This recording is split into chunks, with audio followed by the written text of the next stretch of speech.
colleagues to find your seats, please. This is meeting number 7 for the Standing Committee on Finance. Orders of the day pursuant to Standing Order 83.1, continuing our discussions here regarding pre-budget consultations 2013. Colleagues, again, we have 2 panels here today of an hour and a half each. In the first panel, we have presenting professor from the University of Toronto, Mr. David Holchansky. Am I pronouncing that correctly? Okay, welcome. Next, we have l'Agence métropolitaine de transport, Mr. Gérard. Bienvenue à cette committee. We have the Canadian Real Estate Association, Mr. Gary Simonson. From Sunnybrook Health Sciences Centre, we have the President and CEO, Mr. Barry McClellan. From the Tourism Industry Association of Canada, we have Mr. David Goldstein, President and CEO. Welcome. And I think we are still waiting for our contact from Calgary by video conference, the Calgary Chamber of Commerce, Mr. Justin Smith. Hopefully he will be tied in here shortly. Gentlemen, you all have 5 minutes maximum for an opening statement, and I will hold you to that fairly rigorously. And we'll start with Professor Holchansky, please. Oh, okay, thank you. I'm pleased to have been invited. In a democracy, government budgets reflect democratic compromise. This is true in most Western democracies where voters are proportionately represented in Parliament based on election outcomes. This is not, however, true, as we know, in the case of Canada, where 40% or 39% of the vote is usually enough to capture a majority of seats in Parliament.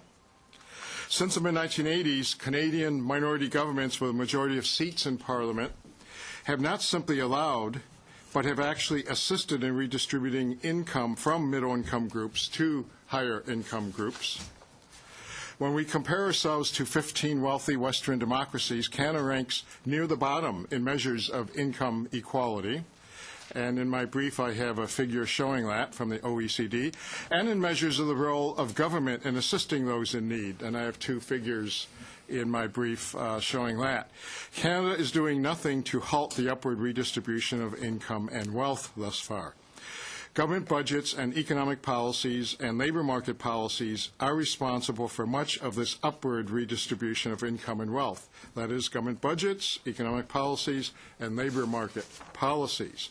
The result is an increasingly polarized society in which a minority of very high-income individuals, households, and neighborhoods coexist with an increasing majority of low-income individuals, households, and neighborhoods.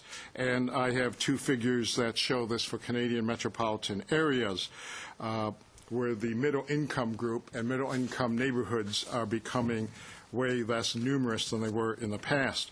Now, these trends are fortunately reversible. They are not inevitable. They are the outcome of choices we make annually in our federal, provincial, and municipal budgets. So I have 3 recommendations for doing better, starting now. 1, of course, do not make income inequality and income polarization worse. Some examples. Do not double contribution limits to tax-free savings accounts. Do not introduce income splitting. Do not allow the temporary foreign worker program to expand in large urban centers, which is where most foreign workers go. Toronto has 19%, Montreal and Vancouver 10% each. Of the temporary worker population. This program adds competition to the bottom of the wage spectrum, reducing the likelihood of wage gains at the bottom, which is where we need them. Number 2, promote income equality by assisting with the biggest budget item for low-income Canadians, which is housing. First of all, simply spend the money already allocated for affordable housing. This is the $253 million annually that the federal government committed for the investment in affordable housing program, which is to be matched by provinces and territories, producing almost $500 million annually. I understand that there has been no allocation of this federal funding since the March 2013 budget. While occasional funding such as this is helpful, proper planning for meeting housing needs must begin by developing and implementing a national housing strategy. This should be done within 1 year in cooperation with the provinces and territories, municipal representatives, with the private sector, Aboriginal people, and NGOs. Third, finally, reduce income inequality by, obviously, reducing poverty. For example, enhance the Canada Pension Plan, increase employment insurance payments, and introduce new rules to make it fairer for all Canadians. Make major new investments in the working income tax benefit. Introduce a national care agenda, including child care and elder care. And join with the provinces and territories to create a national anti-poverty strategy with real goals and measurable objectives. These three affordable categories of measures are important first steps that can be taken right now. These and similar measures each succeeding year will stop the redistribution of income from the majority at the bottom to the minority at the top and eventually lead to a much fairer society. Thank you.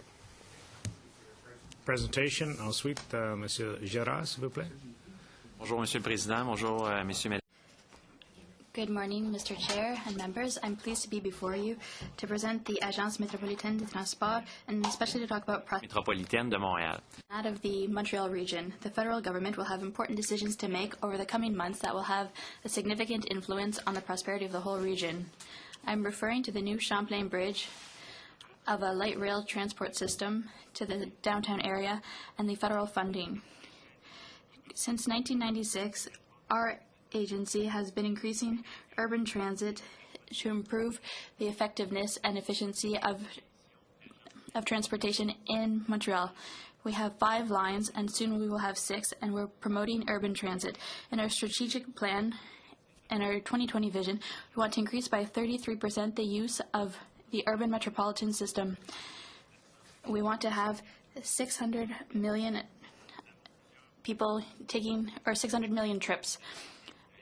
We have many different trips, and the investment will be of $16.8 billion over 10 years.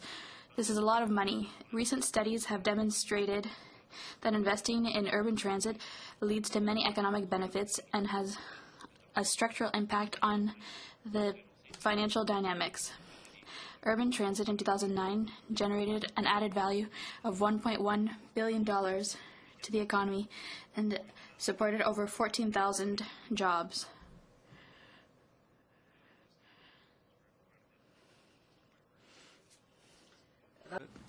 It would be helpful.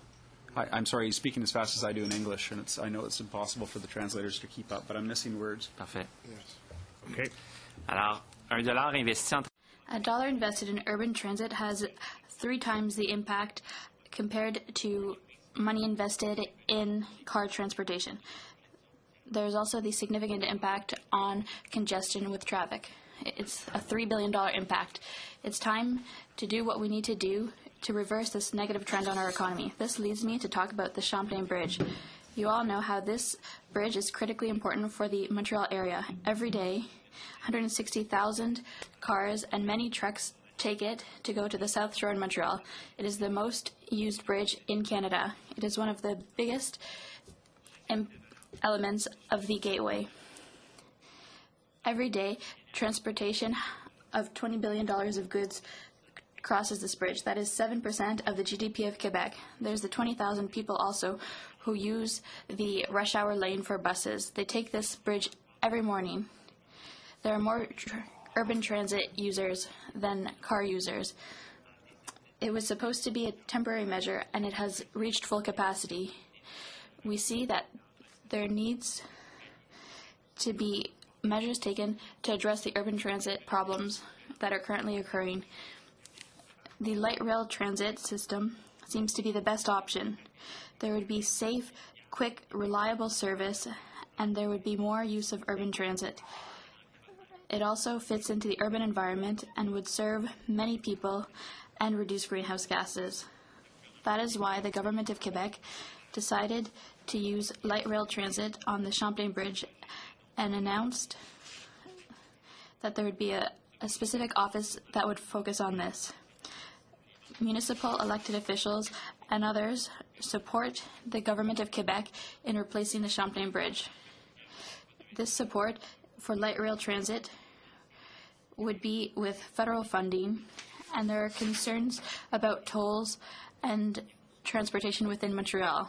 To have this project happen, we need the federal government. They must contribute financially to making it happen. We're counting on the new Building Canada Fund and especially on the Merit Fund of $4 billion. The Government of Quebec indicated its position last week and its intention to ask for its fair share, $1 billion, and to confirm that this subsidy would be completely for light rail transit on the Champlain Bridge. The new bridge will have infrastructure to have light rail transit that would link the South Shore to Montreal, and that would ensure the prosperity and security of the Greater Montreal area and all of Quebec. So we have two recommendations to make to the committee. First, given the construction of the new Champlain Bridge, the federal government must work closely with the Government of Quebec to plan the new bridge, taking into account a light rail transit system. Second recommendation, the federal government must commit to funding its part of the LRT through the Merit Fund through Building Canada of $1 billion. This is an important bridge for the economy of Quebec and the Greater Montreal area. We hope the federal government will meet expectations and listen to the consensus of the Montreal area. Thank you. Thank you very much for your presentation. Simonson, please. Good morning, and thank you, Mr. Chair. On behalf of our over 107,000 Realtor members, I'd like to thank the committee for the invitation to appear today. Like MPs, our members' work connects them very closely to their respective communities. And similarly, our goal is to make communities across Canada better, safer, and stronger. Our recommendations carefully consider the fiscal limits of the current economic environment and can be implemented at little or no net cost while delivering economic spin-off benefits and creating jobs. A balanced and stable real estate market is a crucial pillar of a strong economy. This year, resale housing transactions will generate an estimated $22.3 billion in consumer spin-off spending and create more than 175,000 jobs. Buying a home is the largest financial decision most Canadians will make in their lives. Increasing their financial understanding about this purchase is a crucial component of long-term housing market stability.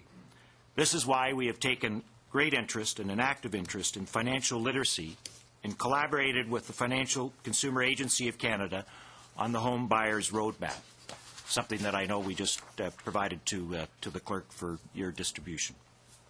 One of the most important government measures that supports responsible home ownership is a home buyer's plan. According to a recent Nanos research survey, 65.5% of Canadians believe the home buyer's plan is a valuable tool for Canadians interested in buying a home. The plan allows home buyers to borrow up to $25,000 from their RRSP for a down payment. Since its implementation in 1992, the plan has made home ownership an affordable reality for over 2.6 million Canadians. Unfortunately, inflation is slowly eroding the plan's purchasing power. A home buyer today is receiving $1,600 less value from the plan than a home buyer in 2009. By 2015, this value will hit almost $2,500.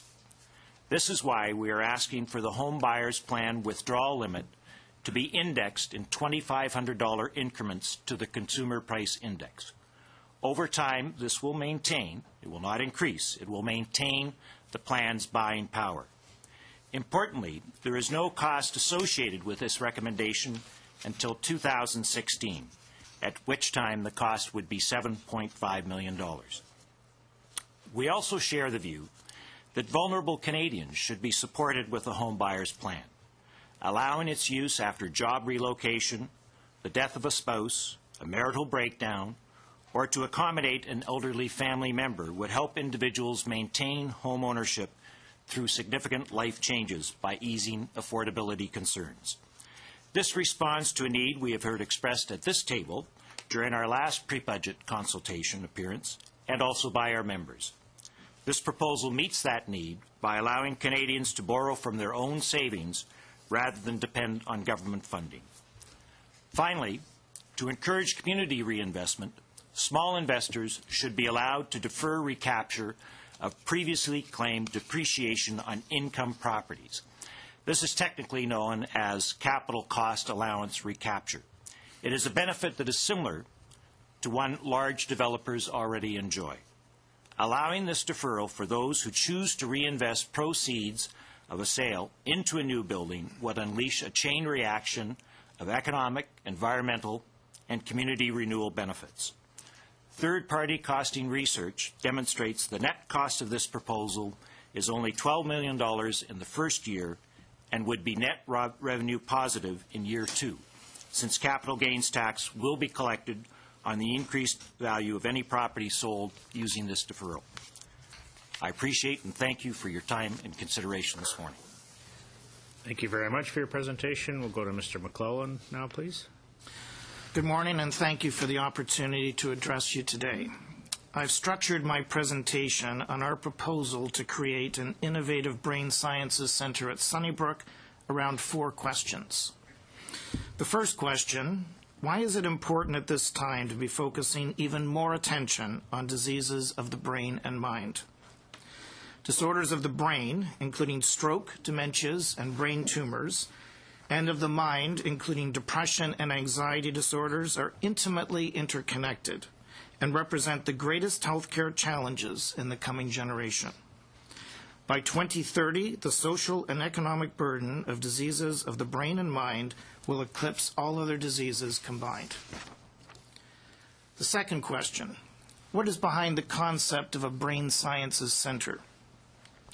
Disorders of the brain and mind cross many disciplines and cannot be fully understood through the work of just one clinical or research specialty.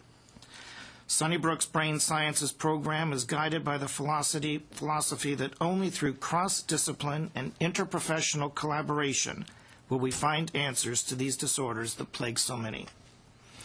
Our psychiatric and neuroscience experts will work side by side in a collaboration of education, research, and patient care in a world-class brain sciences center in the heart of one of Canada's leading academic health sciences centers. This innovative initiative will create a different kind of facility, one that will mitigate the stigma of mental illness through its enhanced integration with the mainstream of healthcare. Research and education will be embedded directly into the leading-edge treatment offered at the center. The establishment of an innovative brain sciences center will send a clear message. Those suffering from disorders of the brain and mind are no different than those with heart disease or cancer. They deserve the best comprehensive care possible within one of the country's best health sciences centers. The third question: why cite a world-class brain sciences center at Sunnybrook? One of Canada's largest research and teaching hospitals, Sunnybrook delivers care to more than 1.2 million patients a year. Sunnybrook's strategic priorities are internationally renowned for delivering highly specialized care and leading in the discoveries and innovations they make, the teaching and learning opportunities they provide, and the unparalleled level of care they deliver. We have a track record of leadership in disorders of the brain and mind, including our mood and anxiety program, our youth bipolar program, the Frederick Thompson Anxiety Disorder Center, the Heart and Stroke Foundation Center for Stroke Recovery, and the Toronto Dementia Research Alliance. And we are developing and applying new technology to cure the ravages of diseases of the central nervous system. Technology developed at Sunnybrook enables neurosurgeons to see through the skull and into the brain and then destroy diseased tissue with extraordinary precision without making a single scalpel cut. Next up is technology that immediately stops strokes as they're happening and prevents dementia from advancing. Our scientists have developed non-invasive methods to deliver therapies into the brain, including stem cell therapy, gene therapy, and immune therapy to treat disease otherwise untreatable. Sunnybrook is the only place in the world bringing this all together. And the final question: what are the ask and the value proposition?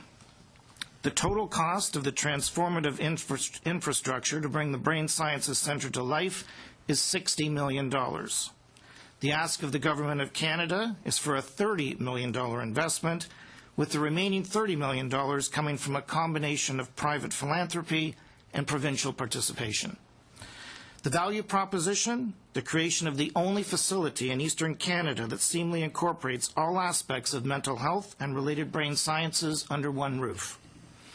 Advancing the development of a national network of brain sciences centers of excellence, including the University of British Columbia's Centre for Brain Health. Expanding and building new linkages across Canada for research, education, and treatment. And finally, leveraging current collaboration between Sunnybrook's Brain Sciences Program and other leading research centers, such as UBC's Centre for Brain Health and the Hotchkiss Brain Institute in Calgary. In summary, we're dedicated to addressing the healthcare needs of the brain and the mind today and tomorrow in this unique multidisciplinary facility. Thank you. Thank you for your presentation. We'll now hear from Mr. Goldstein, please. Merci, Monsieur. Thank you, Mr. Chair, members of the committee. Thank you for the opportunity to be with you today, to be part of this discussion on the Canadian economy. My name is David Goldstein. I'm President and CEO of the Tourism Industry Association of Canada, representing the full cross-section of Canada's travel and tourism sector, with a focus on growing Canada's international competitiveness as a global destination. Our sector, which is primarily made up of small and medium-sized businesses, generates annual revenues to the Canadian economy of $82 billion. Sorry, there's no pictures during a committee hearing. We employ over 600,000 people in every riding across the country, including over 204,000 Canadians aged 25 and under, making our sector the largest employer of young Canadians. Generating $17.4 billion last year in international currency exchange from international visitors, travel is Canada's largest service export sector. Travel and tourism is a vibrant industry operating in every riding across Canada, and according to the Conference Board of Canada reports, travel and tourism was one of the most resilient during the recession, with relatively few bankruptcies or job losses. The industry is by no means in dire straits, but is in need of course correction to seize growth opportunities for today and to ensure our sustainability for the future. Receipts were up over 7% last year, outpacing the Canadian economy, but this masks a very disturbing over-reliance on our Canadian domestic market. Currently, 80% of travel revenue is derived by Canadians traveling within Canada, and that's up from 65% just a decade ago. Furthermore, our over-reliance on the domestic market is at risk as Brand USA and other countries' tourism marketing boards are significantly increasing their marketing investment to lure the lucrative Canadian traveler abroad. The good news is that the global opportunity is enormous. Travel and tourism is outpacing nearly every other sector of the global economy, but Canada is lagging behind. Last year, Canada's inbound visitor growth was only 1.7%, less than half of the global average of 4%.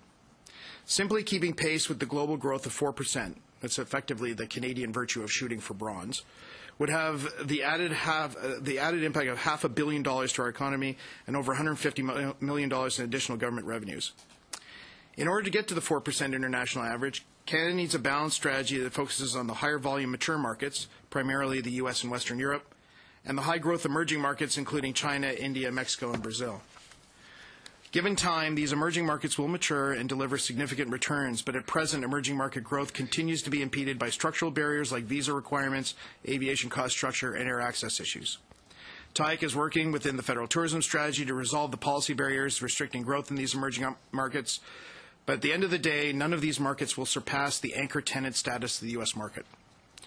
To that end, we believe that we are presenting a partnering opportunity for the government and industry to grow traditional markets where we have visa exemption and where we have available airlift. Central to this will be creating an opportunity to re-engage the U.S. market, a renewed national brand campaign. Since 2002, Canada has lost almost 3.5 million overnight visits annually from the U.S. Many of the structural barriers facing the U.S. market have become overcome or minimized. Our currency is stabilizing below par. U.S. passport ownership has doubled. Now it's sitting at over 120 million passport holders.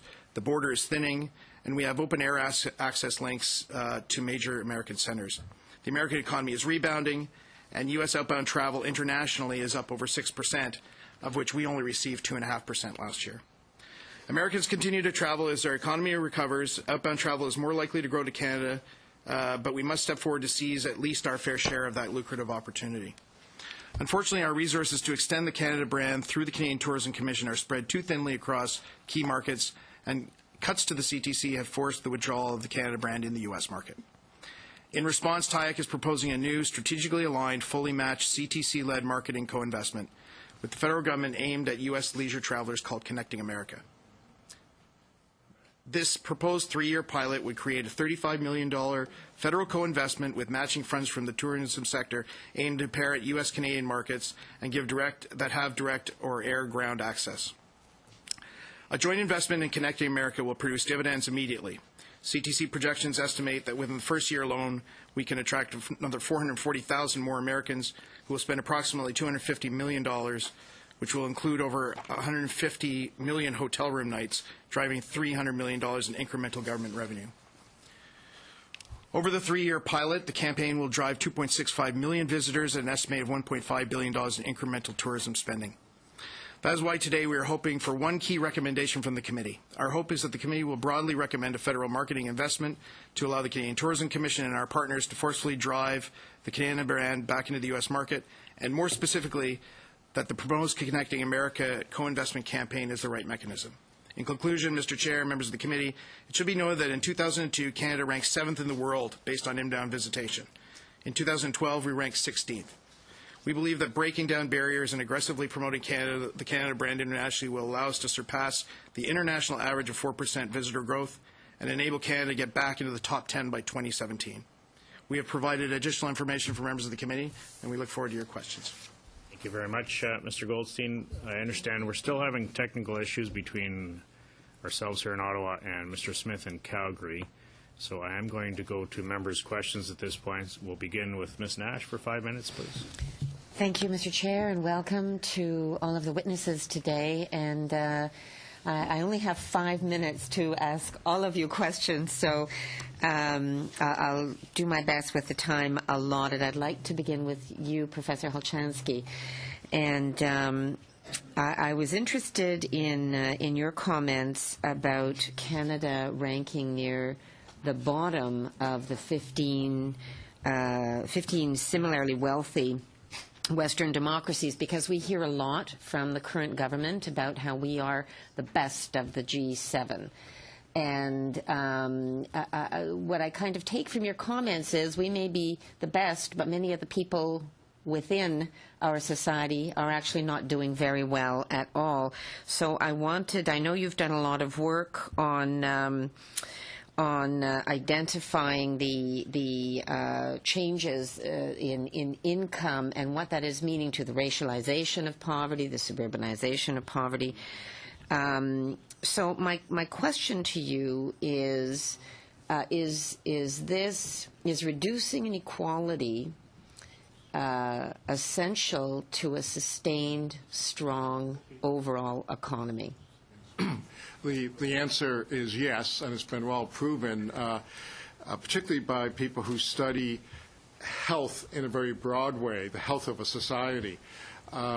These 12 other countries like Canada that are equally strong economically but are way more equal have way better outcomes in all kinds of measures for all people in society, not just low-income people. So more equal societies are healthier societies, and are defined in a very broad way in terms of crime and, of course, health, physical health and mental health and so on. So that has been established. We sadly compare ourselves to the United States too often, and they are at the bottom of the list of 15 in almost any OECD measure that we consider an important measure of success. So you're right on that. So 2 areas I'd like to drill down a little further on. One is the area of housing. I know in the community I represent in Parkdale High Park, we have a number of people who contact our office regularly with concerns that they're on a waiting list for subsidized housing. I think the waiting list is about 70,000 families now in the city of Toronto, or they just can't make ends meet, that if they pay their rent, they don't have enough money to feed their family for the coming month. And many of these are people who are working full-time. So I'd like to ask you, you say there's $253 million annually that the government has committed to spend on affordable housing, and it's not getting spent. Can you possibly speculate as to why that would be? No. It was announced, and today's Toronto Star has an op-ed by Michael Shapcott, which explains that $253 million. People involved cannot even get answers from the senior government officials about that money, why nothing's happening.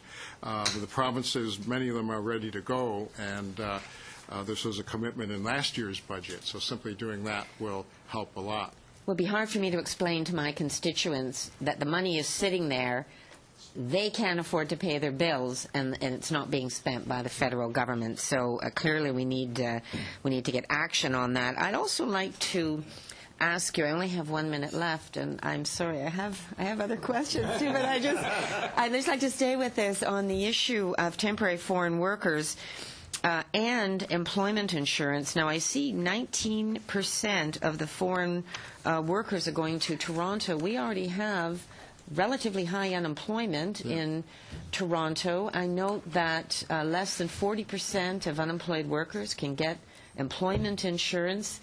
This seems like a crazy situation. What do we do in Toronto to get good quality jobs? And I'd like to get to the tourism piece as well, because I think that's part of it. But what's your solution here? For good quality jobs, we have to lift up the bottom wage. It's been the growth of the service sector over these 20, 30 years. Canadians can afford to pay a bit more for their average goods that they buy.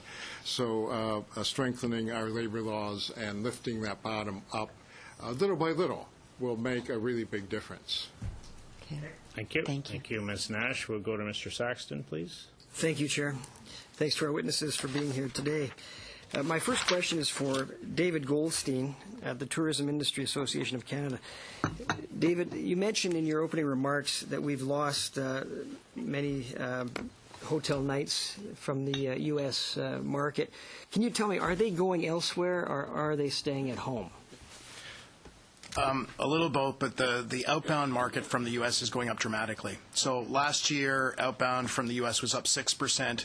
Our inbound from the U.S. was only up 2.5%. So we're not even capturing half of the outbound market that's happening out of the U.S. And I think a lot of people had blamed passports and other issues for that. These Americans, they have passports. They're traveling the world. But we haven't had a coordinated brand, a Canada brand, forcefully in the U.S. market really since the Olympics. Okay, can you tell us where they are going? Who's our competition when it comes to tourist dollars? Well, they're all over the world, but predominantly Europe, and there are destinations like Turkey, which have become very popular. South America, China, Australia. There's no magic quotient to this. It's a function of marketing, access, and product. And these are all jurisdictions that have upped their marketing significantly in the U.S. To U.S. leisure travelers. I would note that even the Cameron government that went through a fairly significant austerity piece themselves reinvested in tourism. And when we're looking at a tourism investment or a marketing investment in Australia, that's 3 to 1 what we're spending in Canada. It's very difficult for us to compete with that customer. Okay, that was my next question as to what those our competitors for the tourist dollars, what they're doing that we're not doing. Now, some of those areas that you mentioned are obviously low-cost places to go as well. So that's something that we can't compete with. But those countries like Australia, we can compete with. So what recommendation do you have for us to, what are their best practices that we can also use here in Canada? Well, we're focused here today on marketing, but as I said earlier, air access and aviation cost issues, we're having discussions with Transport Canada. The whole visa implementation process is a discussion. I'm in front of the Immigration Committee next week. So there's a bunch of moving parts to the answer, but the key to the U.S. market, or the good part about the U.S. market, is they don't require visas to get here. We have ample air access. They're right on our doorstep. So that does give us a competitive advantage if we're about to reintroduce the Canada brand into the marketplace. So the U.S. is the low-hanging fruit in the tourist market for us? Well, I prefer to use the anchor tenant analogy, if I could. And we are each other's biggest customers. And outbound from Canada to the U.S. is up significantly. And I know we're rushed for time today, but I'd be happy to file some numbers with the committee just to show you the impact on that and how it's creating now a 17 or almost $18 billion travel deficit, which is the difference between what Canadians spend abroad and what we take in from international visitation. Okay, thank you very much. My next questions are for Gary Simonson from the Canadian Real Estate Association. Gary, in your proposal, you've recommended that we expand the home buyers plan to include people who are in certain circumstances that were unforeseen. And I just want to ask, for example, job loss, death of a spouse, the accommodation of an elderly family member, etc. Are you suggesting that people who have already taken advantage of the home buyers plan get a second kick at it? Or can you explain how that would work? That's correct, that in those certain circumstances that they would have an opportunity to utilize the program. Again, Yes. for a second time. Yes. Assuming they've already paid back the initial, or to expand, maybe you could explain. Yeah, go ahead. Sure. What I'd like to do is, if I can call upon our chief economist, and if I could ask him to respond to the specific details, if that's okay. That's fine. It's just very briefly. There's about a 30-second response very quickly.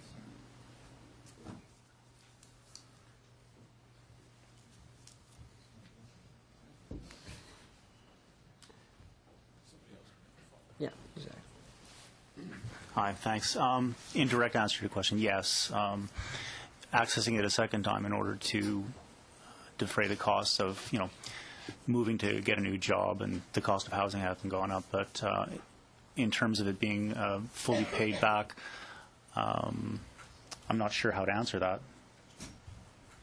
Well, they're allowed to take out a certain amount now, right? $25,000. Correct. And they're supposed to pay that back over a certain period of time as well, right? So my question is, are you 15 years. So the amount stays at 25. It's just that they have a second kick at using that 25. Okay. Okay, thank you. Thank you. Okay, Mr. Sachs. I'm sorry. We'll return to this at another line. Okay, thank you, Mr. Saxton. Mr. Hsu, please, for your round. Thank you very much. U.S. tourists are very important for my riding of Kingston and the Islands.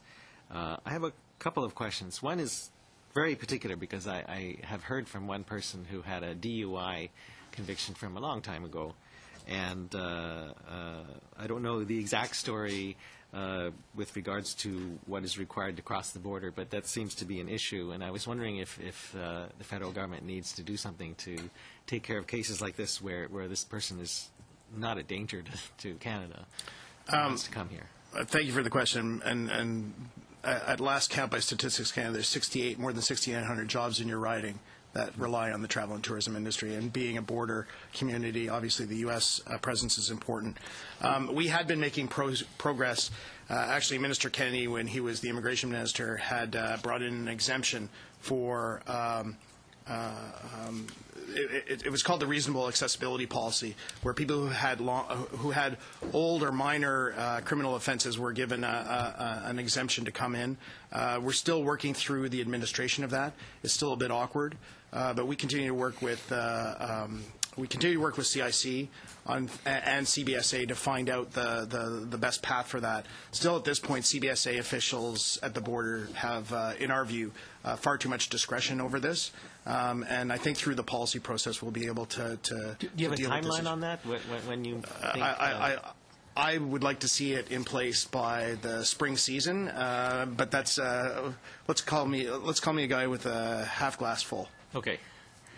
The other question is, I understand it's very important for Canada to have a national brand as far as tourism is concerned in the United States, and I'm curious as to whether, I'm sad to have to say this, but Rob Ford is what Americans think about Canada today, and fishing with Rob Ford is not a big tourist attraction, I don't think. So, does that make it harder for you to pitch Canada? Well, I'm sorry if members of the committee, if this answer sounds a bit facetious, but as one of the 34 million Canadians who doesn't live in Toronto, it doesn't really make a difference to me. And I think we've seen, I was commenting yesterday at a Tourism Industry of Ontario piece that, Berlusconi was convicted of far worse things and people still go to Italy. I don't think this is a reflection on Toronto or the destination of Toronto. And if anything, I just think it may make it a sexy or spicy place to go. But I don't think it's I worry. I mean, in all seriousness, sir, we worry about reputational damage to Canada when events happen. And I don't mean to rhyme through them, but an event like SARS was a terrible thing to the tourism community. I don't think Rob Ford he's no SARS. Okay, good. Well, we'll count on you to. Let's get back on track. We'll count on you to make the best of this for the tourism industry. I'm sure you will. Mr. McClellan, my question is a very general question. You're proposing a center for brain sciences, and my question to you is, what medical research would you say is appropriate to spread out, say, amongst the hospitals across the country, and what kinds of research are more appropriate to concentrate? And I'm asking this question from the point of view of somebody who has medical research done at the hospital in Kingston. So there are clearly advantages in concentrating research around very specialized and subspecialized areas. If I was to pick one example that we're growing at Sunnybrook right now, it would be around high-intensity focused ultrasound. That's what we refer to as the scalpeless surgery. However, what we see a true benefit of a brain sciences center is the ability to network, to work with centers across the country, and to actually grow brain sciences research across the entire country, including at Kingston General Hospital and other large academic health science centers. So as always, it's a balance. The most specialized research should be concentrated in a smaller number of centers, but when you have leadership coming from a brain sciences center, all boats will rise. Okay, very brief question, about 10 seconds. I can't do it in 10 seconds. Okay, all right. Thank you. Thank you very much. We'll go to Mr. Keddy, please, for your round. Thank you, Mr. Chairman. Welcome to our witnesses. To CREA, I think most of my colleagues on both sides of the table here have been lobbied by your organization, and I would like to say at the beginning here, you guys do a very good job.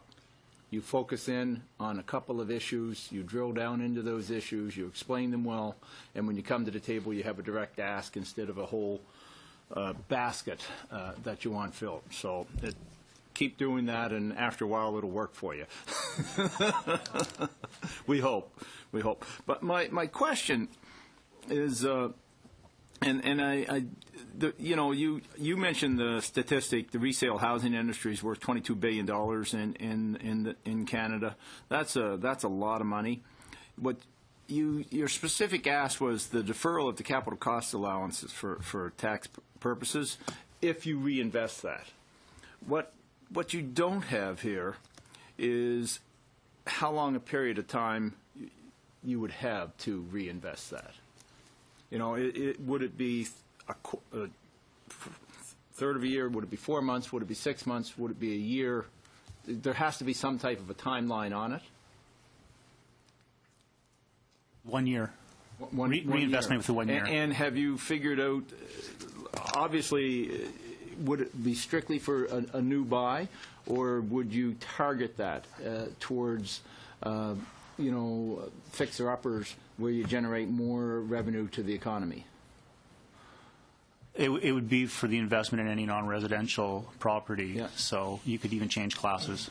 Yep. Okay. Thank you. If I could maybe expand upon that. From our research, typically the kind of investors we're talking about are people that are earning less than $50,000 a year. So it's a small investor, and so it may be. Yep. No, we like that. Yep. That's good stuff. Tourism Association of Canada. You talked about your brand USA, the fact that we've got this, large, fairly wealthy neighbor to the south of us. It doesn't cost us a visa to get there. However, it does cost us a plane ticket, or cost them a plane ticket. travel in Canada is expensive, and it's much more expensive than compared to the USA. Have you factored that? That's the first question. The second question is, when you look at our infrastructure that's already in place, we look at our highways, but if you look at our ferry structure, like highways, they take traffic in both directions. So the Yarmouth ferry that's certainly being proposed, that'll be back on the water this year, hopefully in Nova Scotia. I think it'll bring somewhere around 375 vehicles and probably about 1,300 people. That's a transit both directions. Have you looked at those types of corridors and direct assistance with and consultation with those groups in your efforts? So yes, we have, and we were proactively trying not to bring a big basket of issues forward. Yeah. Because these are issues that we deal with Transport Canada or other agencies. I should make note for the committee. There's 15 different federal agencies and departments that make policy that impact our sector. So on the transportation costs issue, sir, yes, we continue to have discussions with finance and with transport to deal with what we call the club sandwich of fees and taxes and levies that have made us disproportionately uncompetitive. In fact, your committee had a recommendation to review that, I think, last year. This year, we wanted to specifically focus on the marketing piece. Yep. Thank you. One more. To the Sunnybrook Health Sciences Center. First of all, thank you for the great work that you're doing. It's an important sector and one with more and more people in Canada and an aging society that is going to become more and more important in the future. You talk about serving 1.2 million patients, which is an absolutely tremendous number, but you're looking for a $30 million investment, and then you talk about more coming from the philanthropic or the private sector. Where's the rest of the money come from? How do you match that with the province? How do you bring the province in, which we already give federal dollars to, for health? So we're committed to delivering on the balance of the $30 million. It would be a combination of philanthropic support and support from the province. Today I'm unable to give you the exact specifics, but we're committed to raising the additional $30 million so that we can build the $60 million complex. Okay, thank you. Thank you, Mr. Kelly. Ensuite, Monsieur Caron, s'il vous plaît. I'm going to pass my question. I will be rather addressing Mr. Girard for the most part in my questions. You talk about 60,000 movements per day, people back and forth and going over the Pont Champlain. 15 to 25% of Quebecers use the Pont Champlain on a daily basis. One of your recommendations is that the government, the federal government, should work more closely with the Quebec government. And Mr. Lebel has said there have already been dozens of meetings. Have there, in fact, been closer negotiations? What precisely is the problem with respect to the negotiations in Quebec? Well, it's the overall of the partnership committee that is connected to the Pont Champlain and the transportation movement in Quebec, in Montreal, rather. We know that there is a great need for their bridge, but over the past few days, there is a situation where one of the lanes on the Pont Champlain has been closed. So 1 out of 2 trips over the Champlain Bridge is actually being done in pooled cars, if you like. People are pooling. We feel that the federal government should be able to contribute to a rail system, but to this point we have had no indication from Minister Lebel whether or not there would be any follow-up to the request that was made by the Quebec government that there should be some $4 billion in an envelope. 1.5 billion is being sought for this new structure, and that new structure could move about 100,000 people a day. You know that road congestion has a huge impact on the economic situation in a metropolitan region. I'm quite convinced that if we had a rail system like that or a transportation system like that, that would certainly reduce the congestion. Studies were done. I can quote, I don't know, though, if it was the government of Quebec or another engineering firm. The federal government is requiring a toll. No toll, no bridge. It would be set at between $4 and $5 per trip. It would be used to replace an old, obsolete, and aging structure. What would be, is that the right figure? Or what would the impact be? Well, they're talking $5 to $7 from what I hear. That's what they are saying. And what can happen is that other drivers will move to either the Jacques Cartier or the Victoria Bridge to avoid the toll. If you talk $7, well, the minister has indicated that it may not be sufficient to fund the building of a new bridge. We have to have you can't have a situation where there's a toll on one bridge and not on the other bridges, because that will in no way alleviate the congestion, the traffic congestion in Montreal. For public transportation, you have to have an infrastructure. So try to put yourself in the shoes of a major metropolitan city like Montreal when you're facing a situation like this where you have a great need for a new bridge. It's a difficult situation, but there is no commitment at the present time from the federal minister, Mr. LaBelle. The mobility of highway traffic in Montreal is certainly pressing.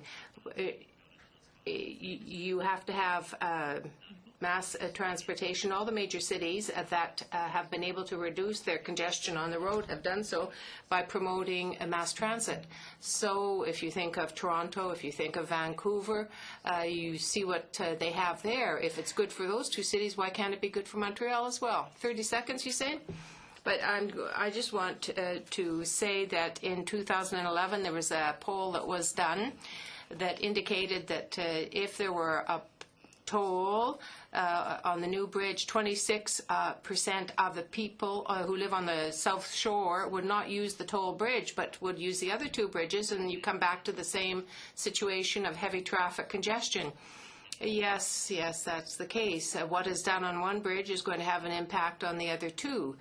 You have to address the situation, respecting the municipalities, and there has to be a common front of all entities working together so that the Pont Champlain issue will be solved with respect to toll. Thank you, Mr. Caron. Thank you, Chair. Thank you, all witnesses, for being here today. I do want to I have a couple of questions for Dr. McClellan. I read your submission with great interest, and what you're proposing is absolutely fascinating and groundbreaking. Could you just, to start off, talk about the significance and the importance of having this brain science center within the setting of a hospital?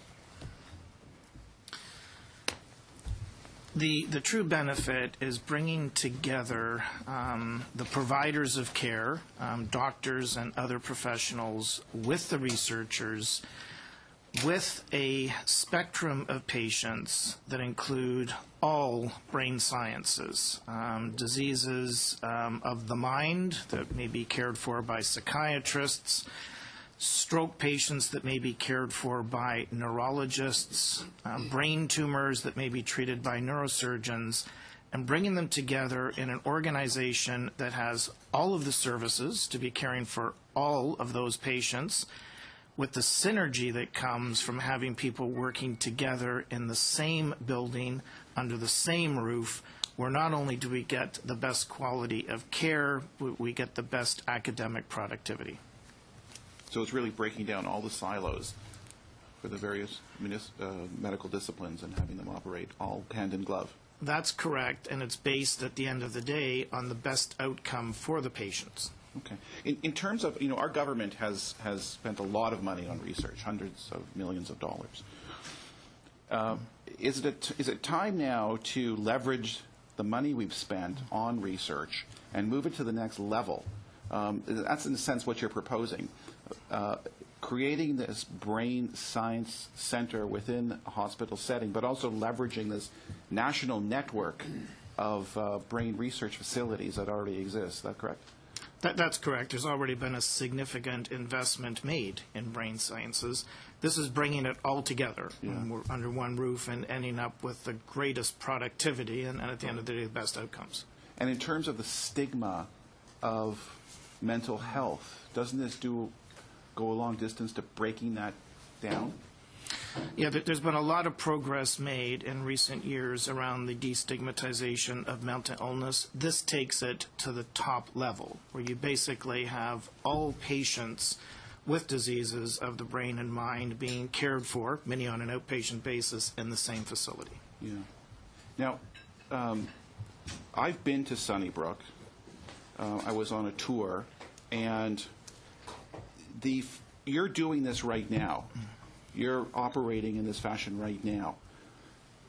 The $30 million that is the ask of the federal government would be to build a new facility. Is that correct? Because the current facility is wholly inadequate, from what I could see. I don't disagree with your assessment, and what we really have had to this point in time is the lack of a purpose-built space. This would be a purpose-built space. And this would draw experts from all over the world, I would suspect, to this hub, if you will. We're very fortunate in that we have many of those experts right now. What this is going to allow us to do is to retain and to attract even more expertise. And it would be a huge economic generator for, I would think, the region. Absolutely. We've spoken perhaps slightly more about the clinical care side, the spin-off of high-quality research, including commercialization, the jobs that come from that would be enormous. Yeah. Now, just on the clinical side, I was absolutely fascinated by the high-intensity ultrasound and non-invasive surgery. Could you talk a bit more about that? That was... So probably the best way to do so is to give a patient example. Okay. I'll talk about a patient who was treated last year in our organization. So we're doing this right now. This is inventing the future of healthcare today. A man in his 60s who had a debilitating tremor to the point where he was unable to eat, couldn't drink a glass of water, couldn't use a pen. The lesion, the disorder, was deep in the brain, and the alternative would be to cut through, which a neurosurgeon might do, and it's an invasive procedure, and you're damaging brain tissue on the way through. High-intensity focused ultrasound allows you to, with great specificity, deliver treatment non-invasively, destroy the lesion, and that patient was able to drink water and draw the same day. Wow. Again, with no anesthetic, the treatments are either on an outpatient basis or on an overnight stay basis. Wow. Okay, thank you. Oh, is that my time? Thank you very much, Mr. Adler. And Mr. Coty, s'il vous plaît. Oui, merci beaucoup, Monsieur le Président. Thank you, Chairman, and thank you to all the witnesses for being here today to answer our questions, despite the very few minutes that we have to ask them. Well, Mr. Lauzon, it seems to me that it was 2 years ago that you appeared here. I'm happy to see you again. Thank you also for giving us, through Statistic Canada, the data that you have with respect to employment. My 11 colleagues from the South Shore here as members of Parliament, I'm in the third place because I've got some 60,000 people. I see that there's some very attractive elements to the section that deals with the riding I represent. But let me come back to the problem of deficit, the real deficit in terms of tourism, if you compare it to world performance. Statistic Canada indicates in the table that during the first quarter of 2013, you barely reached the job level that existed before the recession, so 6 years ago. And then there was a dip. You can talk about catching up here, but it seems to me that Tourism Canada has not followed up this particular matter. Do you have any specific detail with respect to that? The chair for your continuing support of the All-Party Tourism Caucus, because these issues are important to us across the board. I'll deal with the question in two parts. First of all, the resilience of the industry. And again, there's a conference board piece that's coming out today that talks about the resiliency of the investment and the jobs in each of those ridings.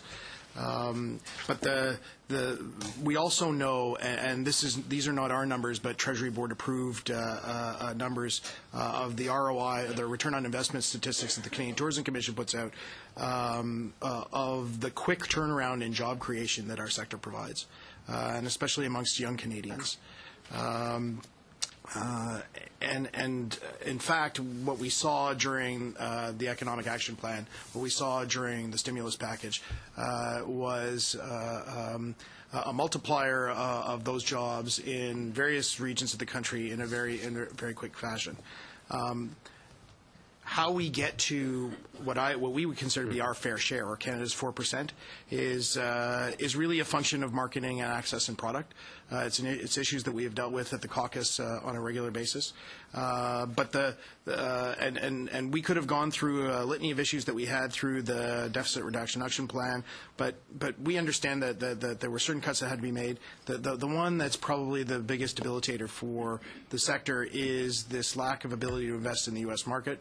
And we don't want to go this alone, or we're not asking the federal government to go this alone. We're effectively setting up a model, much like Brand USA has in the U.S., where we're going to raise $1 of investment for every dollar that the federal government puts forward. Oui, d'autant plus que l'image de marque canadienne est particulièrement forte. Especially since Canada's image is especially strong. We're a leader in that area.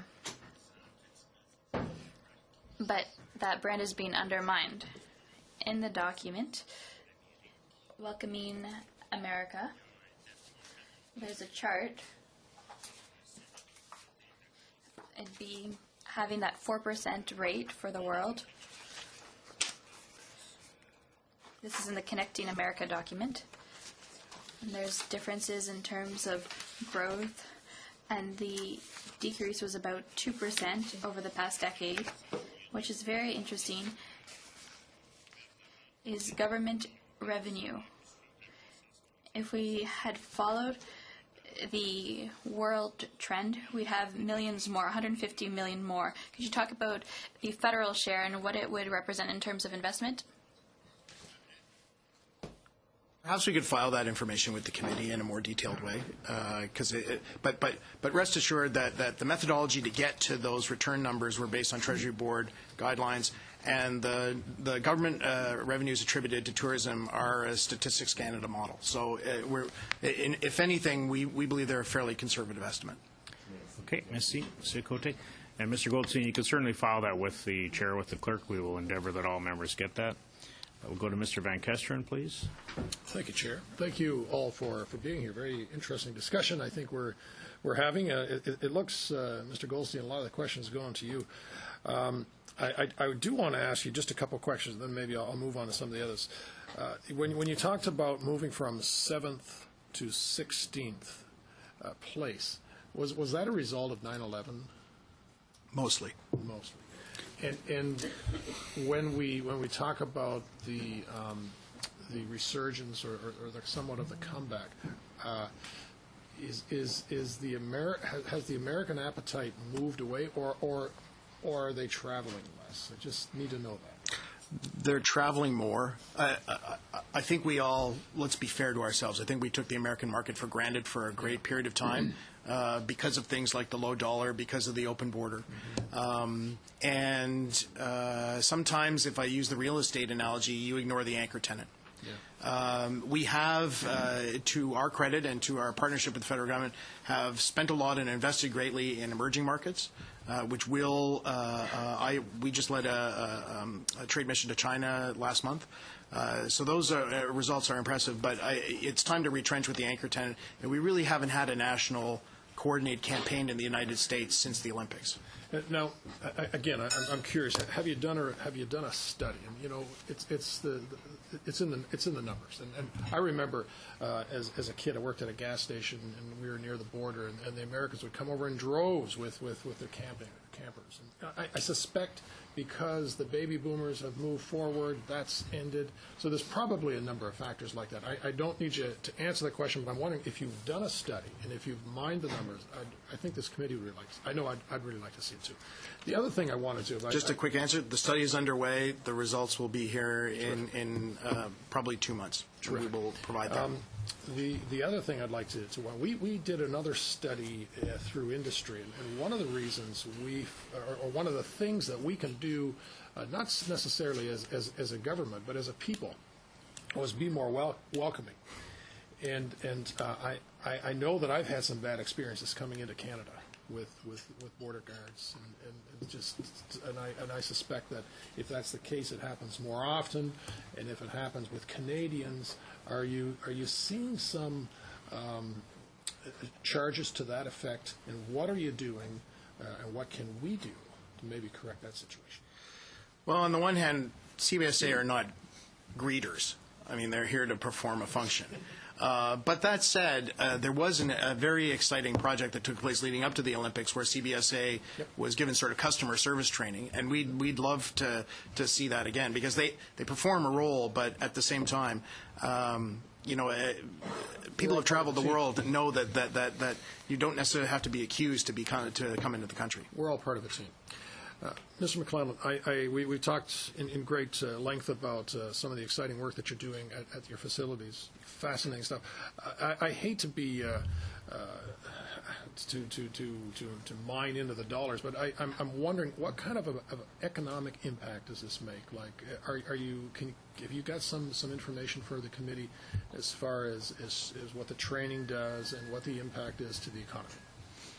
Right, so we have had significant success with a number of research commercialization initiatives. We have one example where some of our imaging equipment has been used, and it's resulted in the creation of hundreds of new jobs.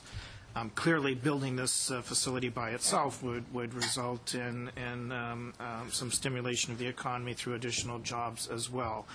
But at the end of the day, the impact of mental illness and diseases of the brain to the economy, directly and indirectly, is in the multiple tens of billions of dollars each year. So the combined direct and indirect costs are in the tens of billions of dollars per year. And we believe that we can do a much better job in treating patients, getting them back to work, and decreasing the impact that's having broadly in society.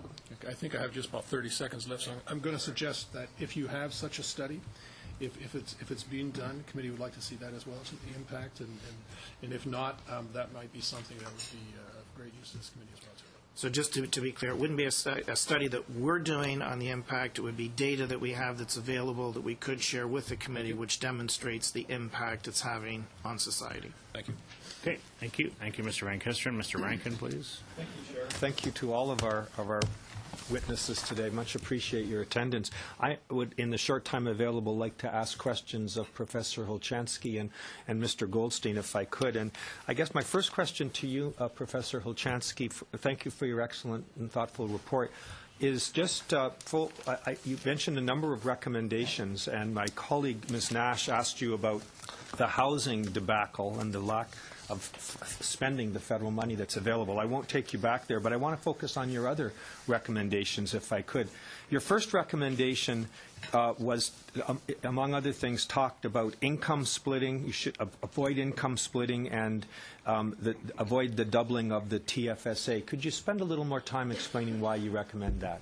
Well, it's quite obvious those cost money. They transfer money to people who do those things. Like I've maxed out, because I can, on the tax-free income savings plan. But the majority of Canadians can't do that, max out that way. Why do that? So that's just one of many, many, many small and some very large, they're called tax expenditures, that we pass on to all Canadians in theory, but they benefit a minority of Canadians. Does the same analysis apply to the income splitting? Yes, that's more complicated to understand and all that, but the anchor tenant analogy is an excellent one.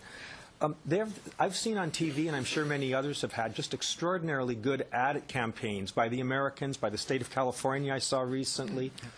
Why can't we do better?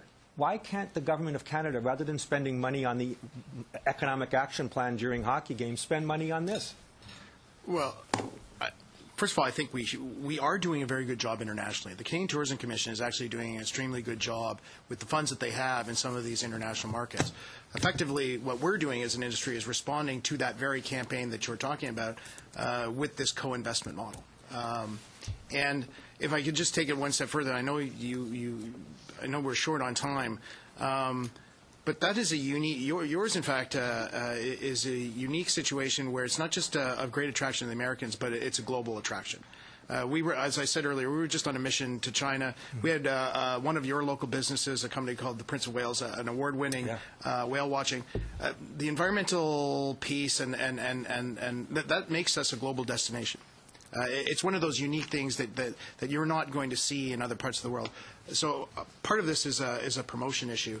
And I think instead of what we have done traditionally as an industry is come forward and ask for money for the Canadian Tourism Convention, this is a co-investment plan that we're prepared to back up. And in your co-investment plan, you talk about city pairs. I thought that was interesting, to increase visitation by the regions across the United States and take them directly into every Canadian airport. Talk a bit more about what you mean by city pairs. Well, effectively, if you think of airlines, or if you imagine that our industry, the distribution issue is the same that the oil industry has with a pipeline. My pipeline has wings. So why try and create new routes where routes already exist? There's actually a fair amount of unused or underused air access with the U.S. Too much of that traffic is leaving Canada to go to the U.S. and onward. We're trying to recapture that on the way back. So some of this will be dedicated to routes that exist or routes that airlines and airports want to invest in, co-invest in to actually develop those routes. Then thank you very much. And I wonder, in the time available, Professor Hulchanski, you talked about, intriguingly, enhancing the Canada Pension Plan to reduce poverty. Could you explain what you meant by that? That is another category, like unemployment insurance, what happened to unemployment insurance, where over time it has not kept up with inflation. And we know who those people are and what kind of need they're in, and it's pretty easy to address. Not all at once, but I'm talking about year by year doing something a bit more in all those categories. Because for about 15, 20 years, we've done the opposite. Take something away, say, in unemployment insurance. Okay, thank you very much. Thank you, Mr. Rankin. Mr. Hovack, please. Here, I'll use mic number 11 here, if that's okay. Thanks. I'll get you to switch mics. Thanks, I appreciate it. Great to see you guys out this afternoon or this morning. Mr. Goldstein, I do a lot of travel into Central South America with parliamentarians down there, and we talk about how great Canada is. You know, we have great national parks, great hunting and fishing. In fact, if you go to the airport in Saskatoon this time of year, it's full of camouflage. It's people coming out of the U.S. coming up either to do hunting, either goose hunting or deer hunting or sportsmanship like that.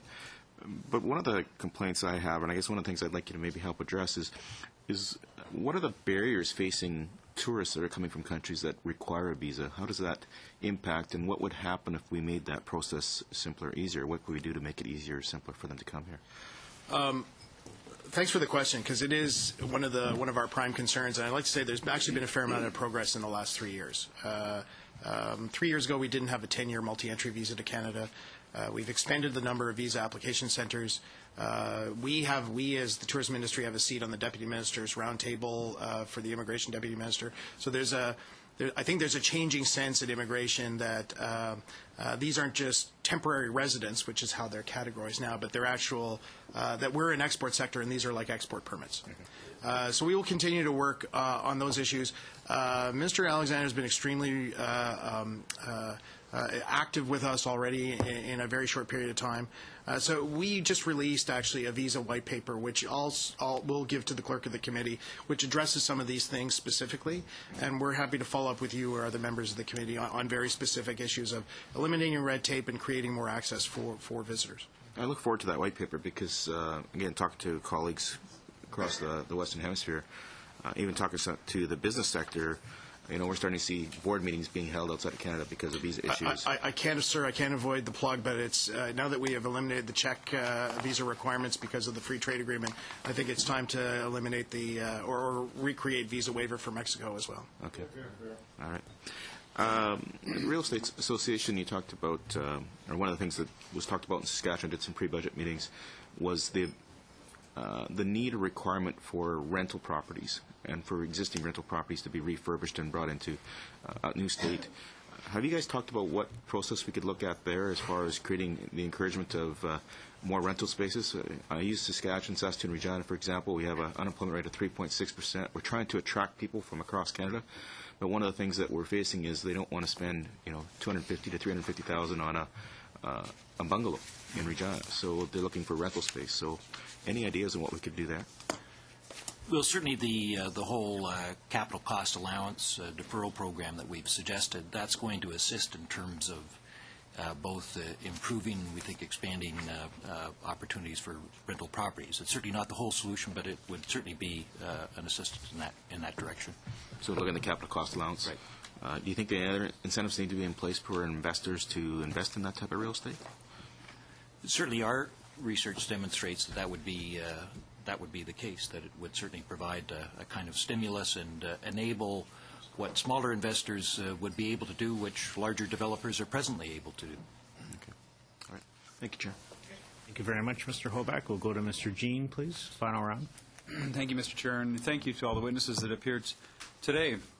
I wanted to just ask Mr. Holchansky, first of all, are you suggesting that the federal government infringe upon provincial jurisdiction relating to the monies that the federal government should invest and put forward in the budget? Oh, no. Okay. I was just curious. Now, I just want to read some quotes to you, and I apologize, I forgot my glasses this morning, so I'm hoping to get them right. The first, and all of these are from the OECD, they said, and I quote, first among OECD countries in a proportion of adults with college education, quote, end quote. Academic research is world class, end quote. A new review of Canada AIDS program commends the country's strong stand on human rights, end quote. Economic growth is projected to strengthen through 2013-2014, driven by business investment, end quote. Female employment rate is high in Canada at 76%, OECD average of 64%, end quote. Canada from 2001 to 2010 doubled its aid, end quote. Would you disagree with any of those statements? No, we are a very successful country. We're Great. equal to the 10, 15 best. No question. Good news. I have the same prescription as my friend. Mr. Goldstein,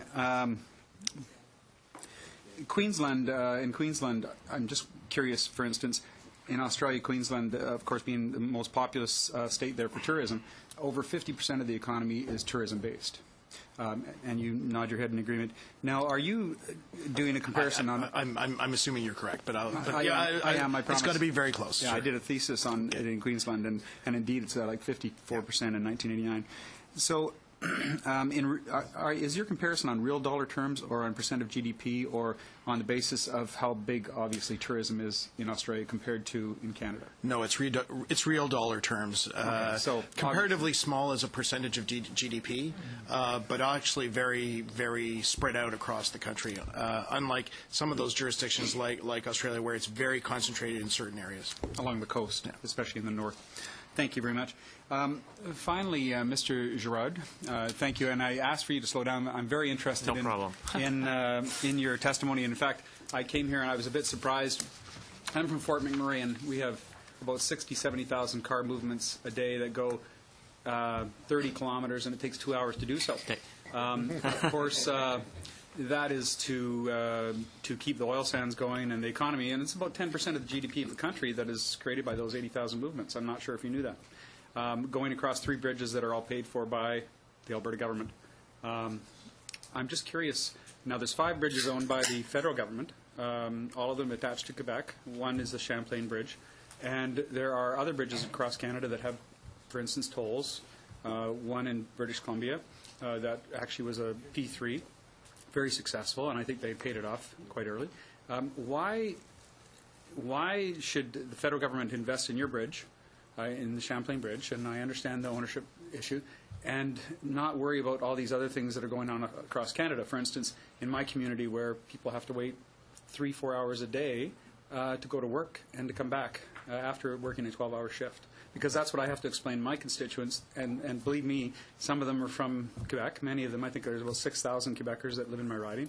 And in fact, when I moved there was only 1,600 people, and now there's about 180,000 people, including camps, that live in that area right across Canada. So they all say to me, why can't the federal government put another bridge in, put another highway in, so we don't have to sit in lineups going 5 kilometers an hour for 2 hours a day? D'abord, je vais répondre en français à votre... I'll be answering in French. You know, the Champlain Bridge is in a poor state. The federal government has decided to replace it.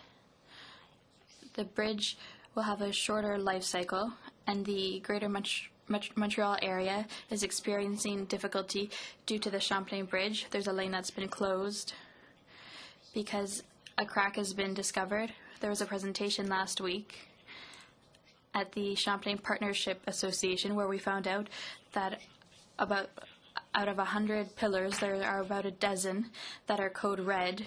It's one of those that has gone to code black, and so there's one lane that has to be closed on the bridge for a month. As you can imagine.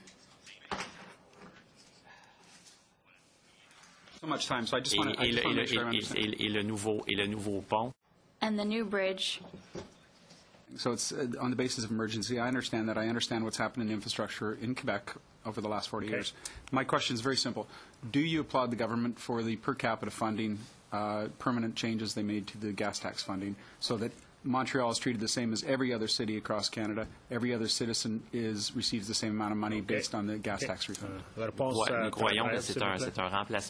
We believe that it's a bridge replacement and that the federal government should contribute to having the light rail transit system on the bridge, as it has done for other infrastructure projects for public transit in Toronto and Vancouver. We think if it's good enough for Toronto or Vancouver, it should also be good enough for Montreal, and that cities should be treated fairly. Yes?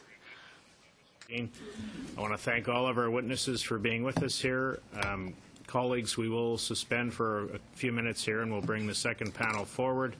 As well, we will have Mr. Smith on the second panel by teleconference, not by video conference. But I want to thank all of you for appearing before us here today, responding to our questions. Thank you very much.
Just because something was done in the past for some groups doesn't mean we continue to go down that road in that direction. We can go in another direction of a fairer tax system, looking at that whole category And I was taken by how you said that these decisions are really deliberate decisions government is making with the impact on poverty and the erosion of the middle class that you've commented on. We Canadians, you on our behalf, make these decisions. Humans made those decisions. I want to come back to you if time permits, but I also would like to spend my time with Mr. Goldstein. And we've talked before the hearing about the impact on my riding of Victoria of tourism, and it's quite astounding. You point out that we're in the top 15 ridings in the entire country in terms of over 9,200 people employed, 933 tourist businesses. So therefore, I think I don't need any persuasion as to how critical it is. But I am concerned about the American market.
Take our seats, please. We need to start the next session in about 1 minute.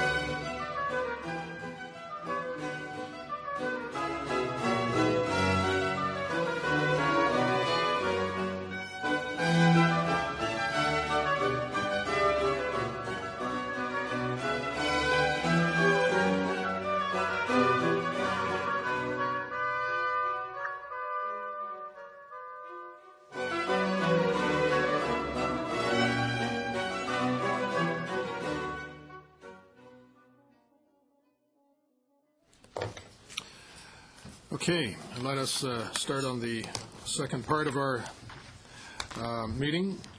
We are going to go first to Mr. Smith, who we were not able to connect with in the previous session. So is Mr. Smith on the line?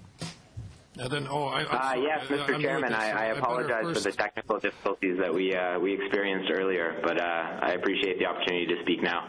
Okay, Mr. Smith, can you just wait 1 second? Yes. Okay, I'd like to welcome everybody here. Let's first do that. And you will all be given an opportunity to present your case. And so with that, we'll go to Mr. Smith. Thank you. Mr. Chairman, honorable members of the committee, fellow witnesses, thank you for inviting me to speak before you today on the important topic of ensuring prosperous and secure urban communities. As you know, Canada is in many ways a nation of cities. More than 80% of our population now calls a city home. That's double the rate of urbanization seen at the beginning of the 20th century. And here in Alberta, city dwellers make up almost 83% of our population, which is an important demographic reality that policymakers at all levels of government must consider when contemplating public policy that affects the prosperity and sustainability of our urban communities. Specifically, growth in the city of Calgary has been nothing short of remarkable. Since 2006, our urban population's grown by over 10%. Private investment, employment, consumer spending, and infrastructure investment have all grown considerably over that same period, accelerating Calgary's emergence as a thriving metropolis in Western Canada. Solid job creation and low unemployment has fueled domestic demand, lifting retail sales growth and housing starts across the city, and our provincial energy sector continues to support business services in all sectors of our economy, while at the same time encouraging the emergence of new industry clusters, creating broad-based economic growth that continues to attract new Calgarians to our city every year.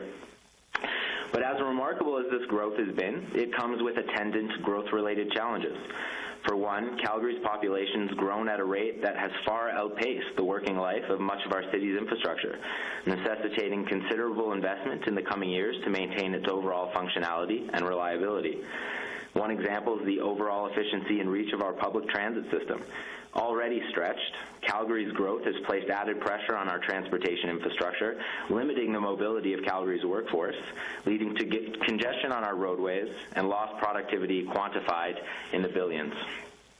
Additionally, our strong economy and the pace of population growth has led to problems of affordability in and around the Calgary area, putting an increasing financial strain on the families and small businesses that are located here. Challenges such as aging infrastructure, declining workforce mobility, and an emerging affordability crisis compound yet another perennial problem in Western Canada, and that's our ability to attract a workforce of sufficient size to adequately satisfy overall market need. Alberta's labor shortage is certainly one of the most limiting factors to our overall prosperity, and left unresolved will remain a serious impediment to future growth. It's with these growth-related challenges in mind that I come before the committee today to discuss certain recommendations that will help inform the committee's future deliberations on these issues. First, adequate funding for municipal infrastructure should remain a top priority for the federal government in the coming fiscal year. A reliable network of modern infrastructure is critical to a city's economy, enabling the mobility of goods, services, and people, and maximizing the overall livability of a city. Investments over the last 5 years by the federal government have certainly helped close what was once a gaping municipal infrastructure deficit, but additional support is certainly necessary, especially when you consider that local governments own a far larger share of Canada's public infrastructure stock than other orders of government. The federal government's 10-year funding commitment announced as part of the 2013 Economic Action Plan is welcome support, but in order to ensure its successful implementation, large urban centers throughout Canada should be given the flexibility they need to set priorities and make funding decisions accordingly. Second, it will be important for the federal government to provide municipalities with the guidance and leadership necessary to adopt a proactive approach to addressing the affordability concerns that many municipalities, including Calgary, face. Without targeted relief, Calgary risks losing a significant portion of its workforce due to increased costs, and will have even greater difficulty attracting the future labor force it will need to sustain its economic growth. This places even greater strain on the resourcing issues our business community already faces and discourages future investment and growth. The federal government should work with cities and communities to lower investment barriers to certain projects, including the building of new rental housing, and extend existing affordable housing programs to ensure our growing urban populations have safe, affordable places in which to live. As the leading advocate for Calgary's business community, the Calgary Chamber of Commerce recognizes the fundamental importance of urban prosperity and stability to the success of our members. No single solution will address all of these growth-related challenges our city currently faces, but it is my firm belief that with a proactive and concerted approach and a strong partnership with our federal government, we can take the important steps necessary to transform our city into an even greater place in which to live and work. So thank you to the committee members for your consideration, and I look forward to your questions later on. Thank you, Mr. Smith. And of course, Mr. Smith, I don't know if he was properly introduced at the last session, is from the Calgary Chamber of Commerce. Now, with us at the table today, we have Alex Skolden, who is president of the Canadian Convenience Stores Association. We have Mr. David Phillips from the Credit Union Central of Canada, Daniel Roussel from the Desjardins Group, Brad Woodside from the Federation of Canadian Municipalities, David Merritt from the Saskatchewan Association of Rural Municipalities, and Claire Buldak from the Solidarité Rurale du Québec. I hope I said that correctly. We welcome you all, and you all have 5 minutes. Mr. Skolden, please. Thank you. On behalf of the Canadian Convenience Store Association, I'd like to thank committee members for the opportunity to speak with you in these pre-budget consultations. Most people may not realize that convenience stores are the cornerstone for rural and remote parts in Canada, an important component to ensuring prosperous and safe communities. As you may know, there are 190,000 people employed in the convenience store industry across Canada. Our stores contribute over $40 billion to the Canadian economy, and we serve over 10 million Canadians and foreigners to the country each and every day. Our association was established to act as the voice for the convenience store industry in the 23,000 locations across the country. Of those locations, approximately 20% of the stores are located in rural communities. That amounts to about 4,600 sites that in many cases serve as the only retail offering for the customers in that area. For many of these communities, the local convenience store is the sole place to purchase necessities such as bread, milk, and gas. Many of these communities are home to Canada's aging population, and for seniors traveling long distances to obtain these products presents serious challenges, especially in the winter months. Our small rural retailers are a lifeline for the small rural communities in which they operate. When a store closes its doors in these rural locations, it's a pretty strong sign that the communities will struggle to continue as well. As an example of the importance of convenience stores to our rural communities, we need to look only to the village of Wallace, Nova Scotia. In December 2012, the only convenience store that was in that area, Wallace Right Stop, had a significant fire which gutted the entire operation. Rebuilding the store was a question mark. The village was small and the customer base was in decline. Suppliers were questioning whether or not they wanted to continue to operate in that area. The lives of Wallace residents changed dramatically during the several months the store was closed, as they were required to travel over 18 kilometers to get to the nearest store in the area. This was the only fueling station servicing Wallace at the time, and community members, the local fire department, and the ambulance service were required to gas up elsewhere, which caused some significant concern. After nearly 80 years in business, and serving as the sole service epicenter for the town, the future of the store was bleak. Fortunately, the story had a happy ending. Thanks to the nearly 600 people in Wallace who rallied together to save the store. They traveled from the local elementary school to the burned-out store to convince the owners, to convince suppliers that the store was needed in that community. Their message was that this is an important social gathering and service base for the people of Wallace, and they needed that store to continue. This is just one of the many examples of the critical role our stores play in serving rural and remote communities in Canada.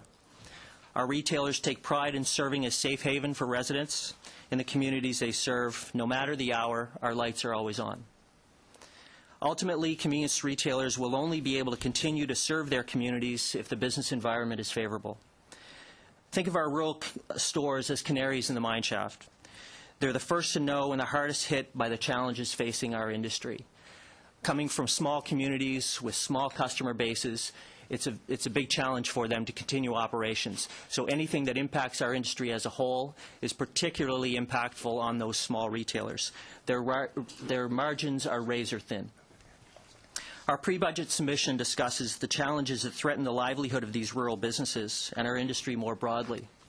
Specifically, we've identified overregulation and red tape compliance as a heavy burden for retailers struggling to stay afloat, and excessive credit card fees, which make it very difficult for our retail members to survive, especially those small independent retailers who do not have the margins or the sales amounts to negotiate lower credit card rates for their store. Furthermore, our rural stores are threatened by the persistence of contraband tobacco, which is provided at low cost and without age verification for anyone who's willing to buy. I would be happy to elaborate on these points further following the presentations. Once again, thank you on behalf of our association and your interest in the convenience store industry. Thank you. Thank you, Mr. Skolden. We now go to Mr. Phillips.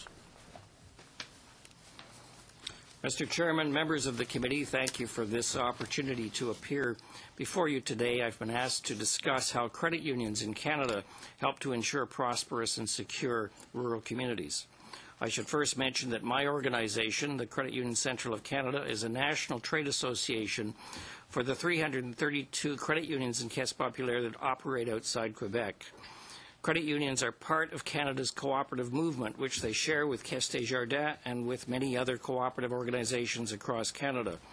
Cooperatives are an integral part of Canada's economy and have roots in Canadian history that extend back well over 100 years. Now for a brief story. Moonbeam is a community of about 1,000 individuals situated in northern Ontario. Several months ago, the residents of Moonbeam learned that the operator of the town's grocery store was proposing to cease operations. The town responded to this potential loss of service by establishing a food cooperative and was assisted in doing so by the Caisse Populaire of Kapuskasing, which is a branch office in the town. This story illustrates how cooperatives and cooperative financial institutions work together to build and sustain rural communities. Cooperatives are part of these communities, and credit unions are community-based financial institutions. Cooperatives and credit unions are consumer-owned, unlike banks, which are shareholder-owned. At credit unions, the customers are local, the management and employees are local, governance is local, and decision-making is local. Credit unions support prosperous rural communities through their presence and active involvement in these communities. Physical presence is important, and credit unions operate from more than 1,760 locations across Canada, and most of these are in smaller communities. This is a large number of locations given the size of the credit union system. By way of contrast, the Royal Bank of Canada, more than 4 times larger than the credit union system, operates from 300 fewer branch locations. Rural or remote communities do not need to be underserviced communities. In over 360 rural centres, a credit union or Caisse Populaire is the only financial institution physically present in that community. And this number does not include the hundreds of communities in Quebec where Caisse Desjardins is the only financial institution's branch. Credit unions focus on strengthening the communities they serve, and they put service ahead of profit. The ability of cooperative financial institutions to continue to contribute to the prosperity of rural communities is dependent upon the existence of government policies that support or at least do not hinder this activity. We are supportive of the federal government's initiative to apply a small business lens to its policy and priorities, but we feel that this needs to go further and that the government should also apply a cooperative lens to all of its initiatives. What would a cooperative lens do? A cooperative lens would, among other things, consider the fairness of credit union taxation. We regard the recent increase of income tax on credit unions, which we have opposed, as being the application not of a cooperative lens, but of a Bay Street lens. A cooperative lens would consider the fairness of allowing a non-taxed and non-regulated state-owned enterprise, such as Farm Credit Canada, to compete directly against small cooperative financial institutions in rural communities. And a cooperative lens would carefully consider ways in which government regulation can be implemented in a manner that does not impose an excessive burden of fixed costs on consumer-owned financial institutions. The Moonbeam story is a happy story, and there are many other happy stories from across Canada where credit unions and Caisse Populaire have helped to build prosperous and secure rural communities. But the ability of these consumer-owned financial institutions to serve their communities is not a matter to be taken for granted. For this reason, we urge the federal government to apply a cooperative lens to its policies and programs to ensure that credit unions and Caisse Populaire can continue to fulfill their important role in the Canadian economy as a strong and active presence in rural communities. Mr. Chairman, those are my comments. Thank you, Mr. Phillips. And from the Desjardins Group, Mr. Roussel. Monsieur le Président, Thank you, Chairman, members of the committee. I'm Denis Roussel. I am the consulting director of the Mouvement Desjardins. pouvoir témoigner devant vous, le mouvement.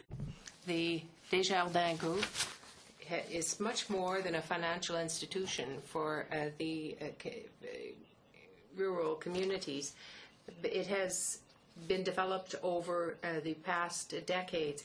But I would tell you that it is something that it has evolved as a collective and a structural project. But what distinguishes us from the other financial institution, as my colleague Mr. Phillips said earlier, like credit unions, it is the cooperative nature that gives the strength to the Desjardins Group.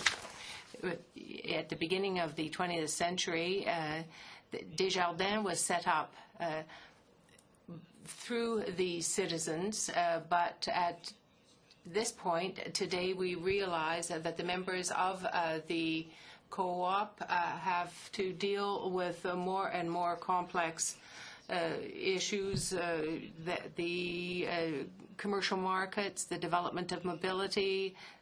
Information technology has also totally changed the ways in which people consume.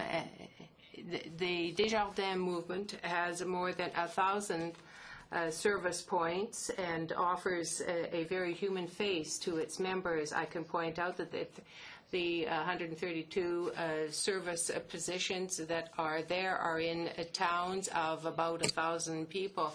So that represents about a very high percentage of communities with populations around 1,000 or 2,000 people. These group co-ops serve the community where, from a cultural and from a working point of view, the democratic structure certainly promotes the closeness of the members to their institution. You have members that are directly involved. You have an elected director. There is a very specific nature to each of the co-ops. Desjardins is certainly not one of the first co-ops in Canada. It's the sixth largest worldwide and the largest in Canada. The services that are offered by it are geared to the population. We have local interaction with the municipality, which allows for opening hours that will be directly reflecting the needs of the people who are there. But the prosperity of rural communities depends directly on the will of the people. This is a voluntary group that has come together to reflect the needs of the people who are there. And the one that we have in our area is one that is specifically important. You have to provide access to essential services to the people. So you can see that there is a new breath of life that can be given to communities where there is a Desjardins co-op. where there is a post office, where there is a corner store. But the financial institution is of very great importance. A regional and cooperative capital is very important indeed, and this closeness to the clientele is something that has built our loyalty in the area, and it promotes the transfer of business as well in the area. In 2012, the Capitale Régionale et Coopérative Desjardins, the example that I am citing, has invested an amount of some $237.6 million in Quebec businesses. And there is a fund which is intended for young people who wish to buy a farm. The Young Farmers Fund has been very impressive.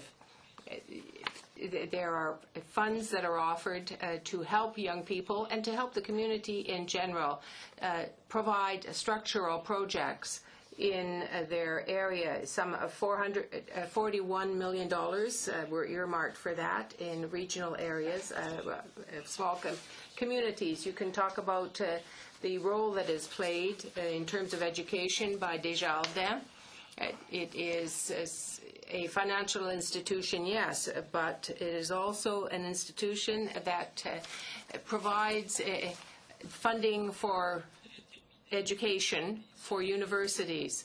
I would say, in closing, that our movement is not just an employer that has 45,000 employees across Canada. We have the Aboriginal arm as well, and we have a list of services, financial services, that are peculiar to our movement. Thank you very much, Mr. Roussel, for your intervention. Merci, Monsieur Président. Ça me fait plaisir. Thank you very much, Chairman. I'm very happy to be here today. Share the views of some 2,000 Canadian municipalities on the next federal budget. I understand we have about 5 minutes, so I'll cover the highlights of our recommendations and leave a copy of my remarks with you. My comments today will be on issues facing all municipalities in Canada. I will highlight the particular needs of our rural communities. Let me start by acknowledging that Budget 2013 was good for Canada's cities and communities. Federal commitments to local infrastructure were the largest and longest ever made by the Government of Canada. This decade-long plan will deliver some $50 billion in new funding to help repair, maintain, and replace municipal infrastructure. The highlight was indexing the permanent gas tax fund against inflation, which will add another $9 billion over 20 years. There was also good news on housing. The 5-year renewal of 2 key federal housing programs, and the commitment to follow housing first principles in the homelessness partnering strategy with a role for FCM. All of this happened because the key partners, including the Federation of Canadian Municipalities, worked together. Now we need to see what remains to be done and keep that work going. In any Canadian community, you'll see problems related to infrastructure, housing, public safety, and the environment. In rural and northern Canada, you'll see communities fighting for their economic survival. Today, we are focusing on 2 essential issues that need action now. First, the Building Canada Fund. The Building Canada Fund must meet the needs of cities and communities. And we need to know that a fair and predictable share of the fund will be invested in local streets, bridges, water systems, and public transit. Our rural communities also need to know that they'll be able to access the fund in an equitable way through a dedicated small communities component. Municipalities through FCM must be involved in determining how that fund is invested. And any plan must include clear national objectives with reporting mechanisms to be sure every dollar delivers value for taxpayers. Second, in housing, we are pleased the federal government accepts it has a role in housing, and we welcome the renewal of the 2 new expiring housing programs. Last spring, Mr. Chairman, we applauded the government's budget commitment to support Housing First and other proven models of fighting homelessness. But without action now, recent progress will be lost. The combination of high real estate prices, a lack of rental construction, and expiring federal funding are threatening to push many Canadians deeper into debt or out of the housing market entirely. Despite the recent renewal of some programs, we are still looking at the expiry of federal funding for social programming worth $1.7 billion a year. The biggest drop, $500 million a year, is coming between 2014 and 2019. There are other housing issues that affect Canadians, chiefly finding an affordable home to buy or rent. Many Canadians carry record levels of mortgage debt. A growing number are priced out of the housing market. For rural communities, that means meeting the housing needs of seniors who want to age in place, having the housing we need to attract and retain workers, and keeping housing costs manageable when our economies are booming. As more Canadians look for alternatives, the rental market cannot keep up. Finally, rising housing prices threaten the broader economy, potentially forming bubbles that are vulnerable to collapse. We have two recommendations on housing, Mr. Chairman, for you and the committee.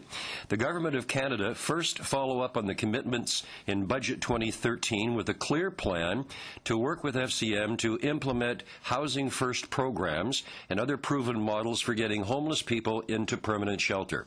Second, develop a long-term plan to close the gaps in the housing system, reduce the economy's vulnerability to housing market distortions, and protect Canada's 600,000 social housing units as current federal investments expire. The only way to solve these and other problems facing our communities, rural and urban, and our country, is to work together, as we have in the past. The Federation of Canadian Municipalities and its members look forward to working with the Government of Canada to help build Canada's future. Mr. Chairman, thank you. Thank you very much, Mr. Woodside, for your presentation. We'll now hear from the Saskatchewan Association of Rural Municipalities, please. Thank you, Mr. Chairman. And once again, thank you and the committee for asking us to appear in front of the Finance Committee. I'll begin my remarks today with a summary of the current and future challenges facing rural Saskatchewan, the issues that are the greatest importance to SARM, and our issues that deal with infrastructure, the quality of life in rural communities, and agriculture. The first recommendation put forth in our written submission to the committee focuses on the access of reliable and well-designed road and bridge infrastructure that industries depend on to allow them to efficiently reach their suppliers and to markets. In order to ensure quality infrastructure, SARM recommends the following.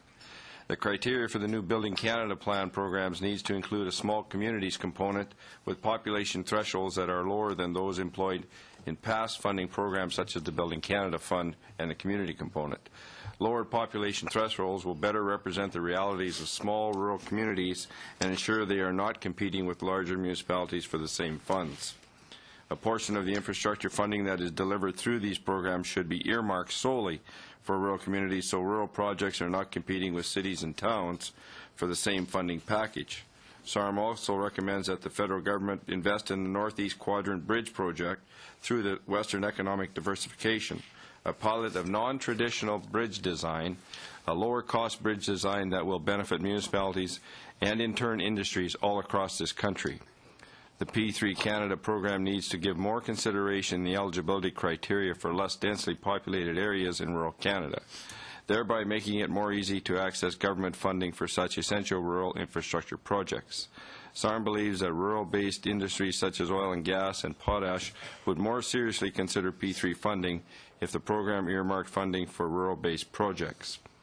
SARM continues to stress the need for improved access to adequate high-speed internet service in rural areas to expand the delivery of education, health care, programming, and to foster economic development opportunities. Ensuring rural access to broadband should be indicated as a priority to ensure continued economic, health care, and education opportunities in rural Canada. Therefore, we are recommending that the existing rules of the 700 megahertz broadband auction be modified to ensure that any rural spectrum left unused by a service provider after 2 years of them acquiring it be able to be accessed by service providers who are indeed willing to bring service to rural Canada. Ensuring rural access to broadband should be indicated as a priority to ensure continued economic, health care, and education opportunities in rural Canada. SARM also understands that a process will be undertaken next year to determine how the 2500 and 3500 megahertz broadband widths will be distributed or sold. These are also critical broadband widths providing service to rural Canada, and therefore SARM would like to see the use it or lose it principle be implemented when such a negotiation is undertaken. A recent statement by Minister of Industry James Moore indicated that beginning in March 2014, 2300 megahertz and 3500 megahertz spectrum licenses will be subject to renewal, and that those that have not used the spectrum according to the conditions contained in the licenses will lose it.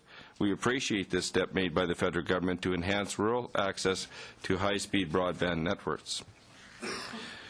SARM would also ask the federal government to assist the Rural Secretariat by ensuring that it has a louder voice within its department and adequate fiscal capacity and staff to effectively advocate the rural voice through all federal government departments. There are regulatory amendments that the federal government can make that will act as an economic driver in regions across Canada, including rural Saskatchewan. This would include considering amendments to the Species at Risk Act. SARM is concerned that the current implications of the current Species at Risk Act, SARA, could result in stifling the growth and prosperity of Canada's agriculture industry, and is therefore encouraging changes to that legislation. SARM would like to request the federal government to amend the SARA to ensure that the cost benefit of adding species to SARA, ensuring the legal and financial implications for agricultural producers and health and safety implications for rural residents are seriously considered. That normal agricultural activities be made a permanent exception to SARA, and to ensure agricultural producers aren't liable for inadvertent accidental take. Except in circumstances where the agriculture producer enters into an agreement with SARA to maintain the species at risk habitat in exchange for compensation that is automatically provided and adequate. In closing, the Saskatchewan Association of Rural Municipalities believes that infrastructure, quality of life in rural communities, and agriculture are the main areas in need of federal support. Thank you very much for your attendance. Thank you very much, Mr. Merritt. Ensuite, la solidarité. Now we have Solidarité Rurale du Québec for 5 minutes. Thank you, members of the committee. Thank you for the invitation to Solidarité Rurale to contribute to your work. I'd like to tell you that Solidarité Rurale du Québec is a coalition made up of major Quebec organizations, national organizations, and also local and regional organizations that, for nearly 23 years, has been working to promote and revitalize and develop the rural world of these villages and communities. We work to ensure that rural communities have a right to be different, and that they be recognized for those differences, and that they have a right to be prosperous with those differences. The Government of Quebec in 1997 gave us the mandate of advising the government on rural issues for all of Quebec. Many of our pieces of advice have led to policy, notably the Rural National Policy that should be renewed next December for a period of 10 years in Quebec.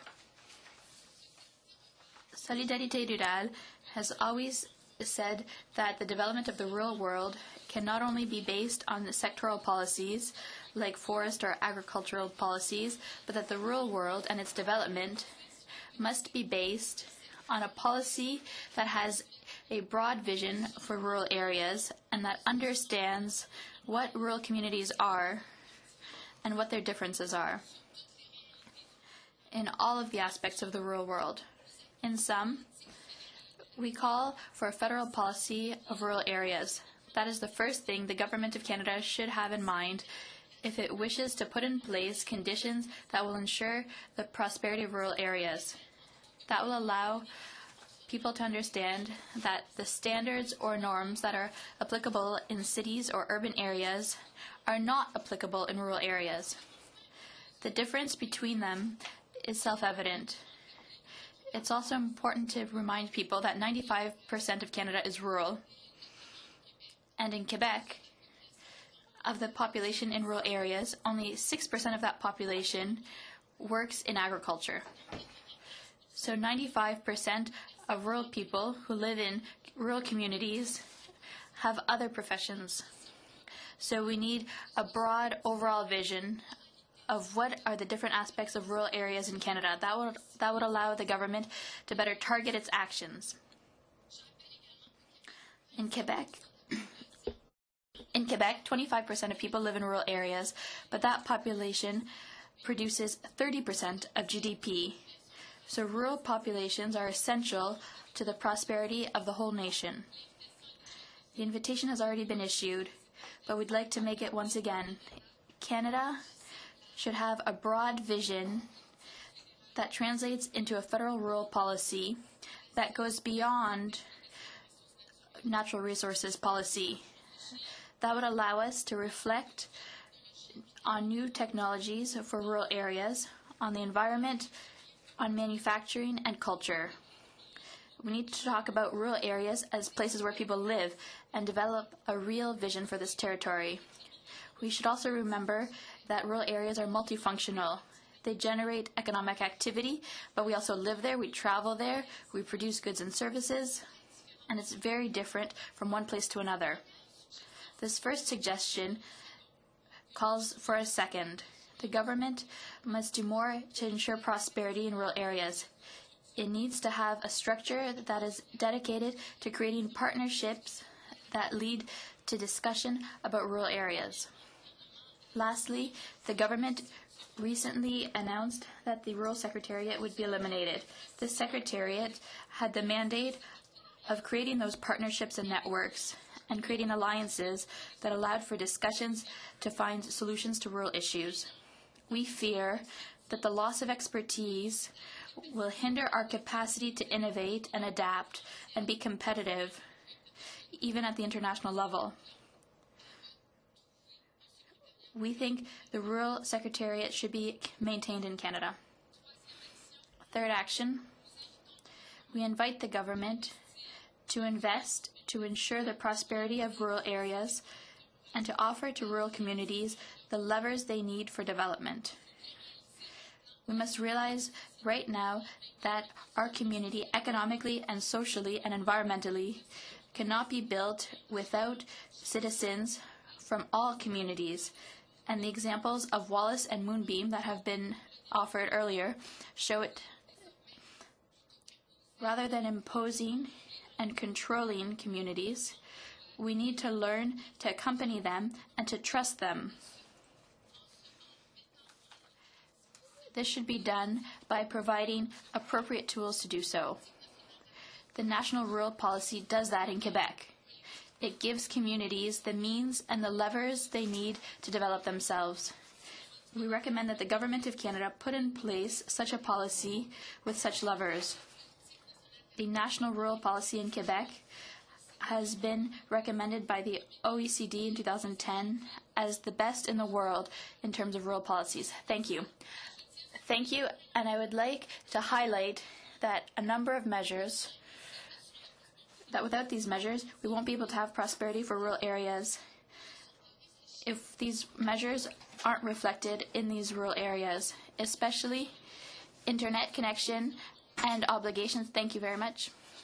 If I could just conclude, financial measures, graduates and communities, workers' funds that are being amputated, internet and postal services. So those services are just as essential to the vitality of rural areas as to the prosperity of Canada. Thank you. Thank you very much. Thank you for your presentation. We will begin with questions from Mr. Cotto. Thank you very much. Thank you to all of you for your presentations. I will start with Mr. Roussel. For the Caisse Populaire, I'm very interested in venture capital.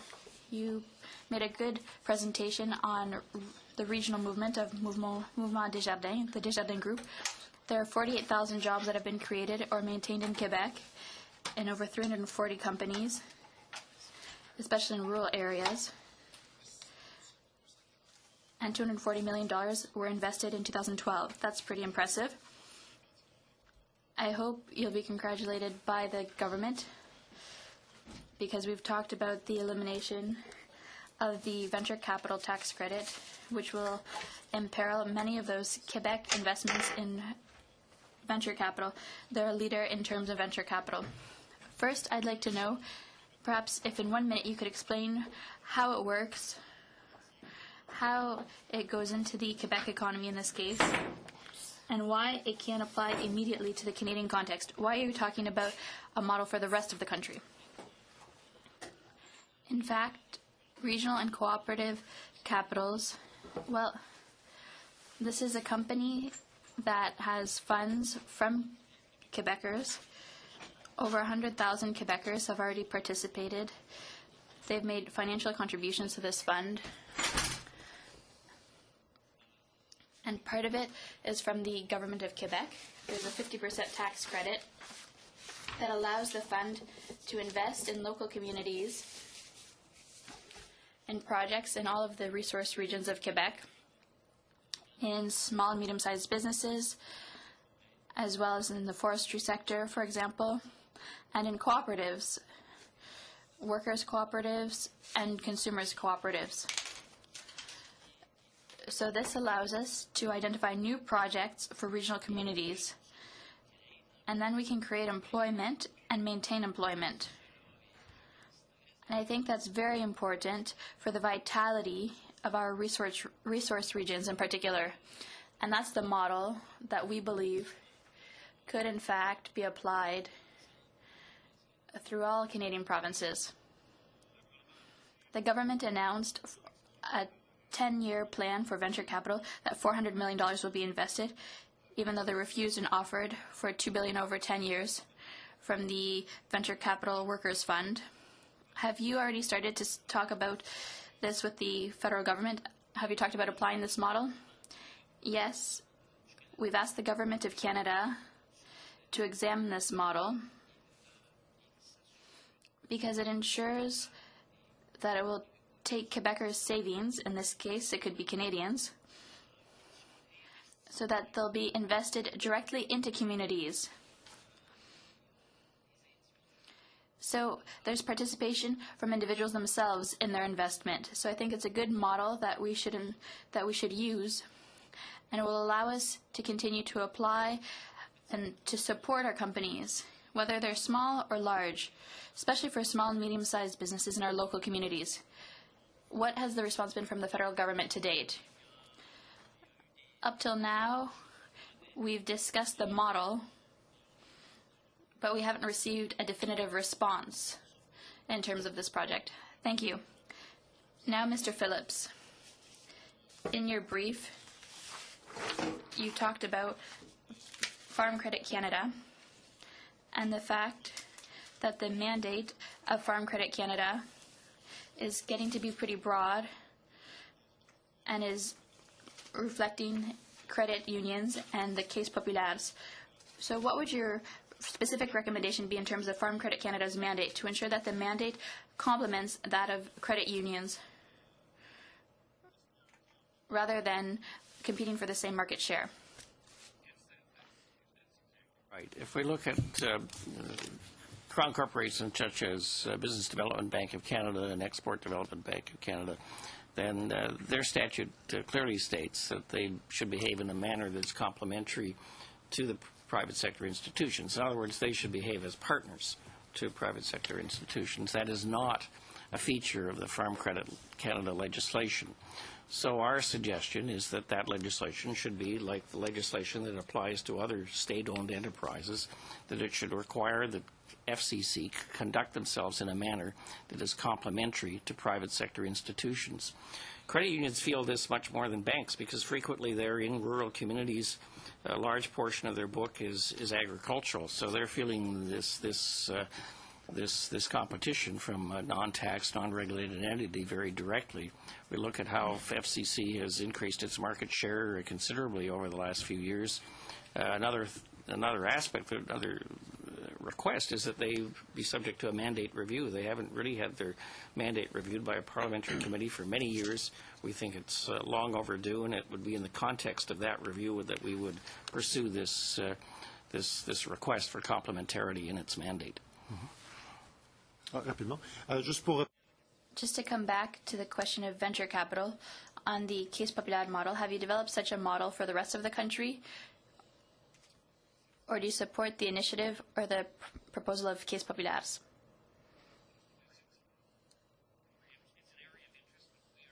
So we're different from Caisse Desjardins. We're much more decentralized, and so we are not as active in that field. But clearly, it's something that would be of interest in exploring at some point in the future. Okay, merci. We'll go to Mr. Keddy, please, for your round. Thank you, Mr. Chairman. Welcome to our witnesses. Mr. Phillips, you talked about you wanted complementarity with Farm Credit. I'm a credit union member. I live in a very small rural community in rural Nova Scotia. We got about 1,300 or 1,400 people, over 50 or 60 square kilometers. But I can tell you, my friends who are farmers need Farm Credit because you can't match the rate, and they couldn't survive without it. So you have to explain to me the business case for a farmer to come to, and I'm saying this as a credit union member. The business case for a farmer to come to you, it's got to be dollars and cents, and there has to be a business case made on it. Yeah, well, that's the point. Our position is sometimes characterized as us wanting to do away with Farm Credit Canada. That couldn't be further from the truth. There is a role for Farm Credit Canada. There's no question about that. None whatsoever. Similarly, there's a role for Business Development Bank of Canada. Mm-hmm. What we're saying, though, is that the manner of conduct should be that of a partner to credit unions, a partner to private sector institutions, not a competitor with them. So I'm not going to tell you that we don't need Farm Credit Canada. We certainly need them. We talk to them frequently. We have a liaison committee with them. Mm-hmm. We say to them, we're working with them, and there are many examples of partnership with them. And they are a great organization. I don't deny that. But we're saying we have a problem with your mandate. We think that should be clear, that you should behave consistently in a complementary manner. That is our request. But I don't question your experience, and I don't question the value of Farm Credit Canada in many circumstances. Thank you for that, and thank you for that clarification. To Mr. Smith, the Calgary Chamber of Commerce, it's an interesting discussion here. We're talking about rural Canada, and at the same time you're talking about more urban Canada. And one of your recommendations was that you had suggested that there be a bandwidth approach to government spending, and that it be based and tied closely to population and real GDP and inflation growth. The difficulty with that, and our job as government and as parliamentarians, is to try to find balance with legislation and balance within this budget. The difficulty with that is that would tend to, I believe, quite frankly, benefit more populous urban centers more so than rural centers. You want to comment on that? I believe the recommendation, the way the bandwidth is designed or suggested in our recommendation, seeks to tailor public sector spending to inflation and population growth regardless of area. That way, spending growth is never exceeding what is deemed by those indicators to be necessary. It's a way of tracking public sector spending in line with population growth. I don't think it favors a faster growing population over others. But certainly when it comes to capital spending or infrastructure investments, variances would have to be introduced naturally, since they aren't dependent necessarily on population growth. But it's a way of reflecting responsible spending in a simple bandwidth format. I think what we've heard here today, and I think it deserves to be repeated, is that it's not one simple answer. What I'm hearing from you, I still go back to population growth and real GDP tied to inflation. And if you take that simple formula, every time rural Canada is going to lose. And quite frankly, our urban centers require a strong rural Canada in order to supply them not just with food and products, but to supply them with people. And because there's not enough jobs and opportunity in rural Canada for everyone to live there. But it's a great challenge for governments. It's a great challenge for any government to try to find that balance, and I don't think that equation quite finds it. I'm no, Jerry, you're looking at me, so I'm out of time, but I think that needed to be said. Thank you. Okay, thank you. Thank you, Mr. Keddy. We'll go to Mr. Hsu, please, for your round. Thank you very much. My question is for Mr. Woodside.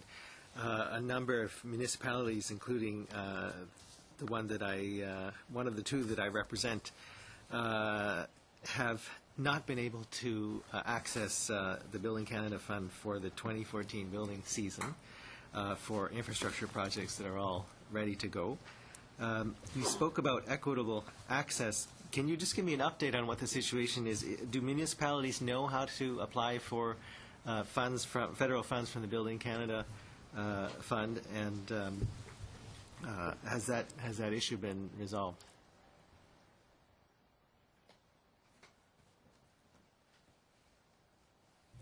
The new fund, and thank you for the question, is one that's being negotiated right now with the provinces and isn't really set up. So I don't think anybody really has gotten into the application process right now. We're just getting started. Okay, so we'd probably be looking at 2015 building season for many projects. We're hoping to get it as quickly as possible because there is construction seasons which we can miss if we don't. So that's important. All right. I have a question about affordable housing, and I wanted to thank you for the graphic that you handed out to the committee about the funding crunch. And as you mentioned in the graphic, there's $1.7 billion in annual money from the federal government for supporting mortgages or operating agreements for social housing units.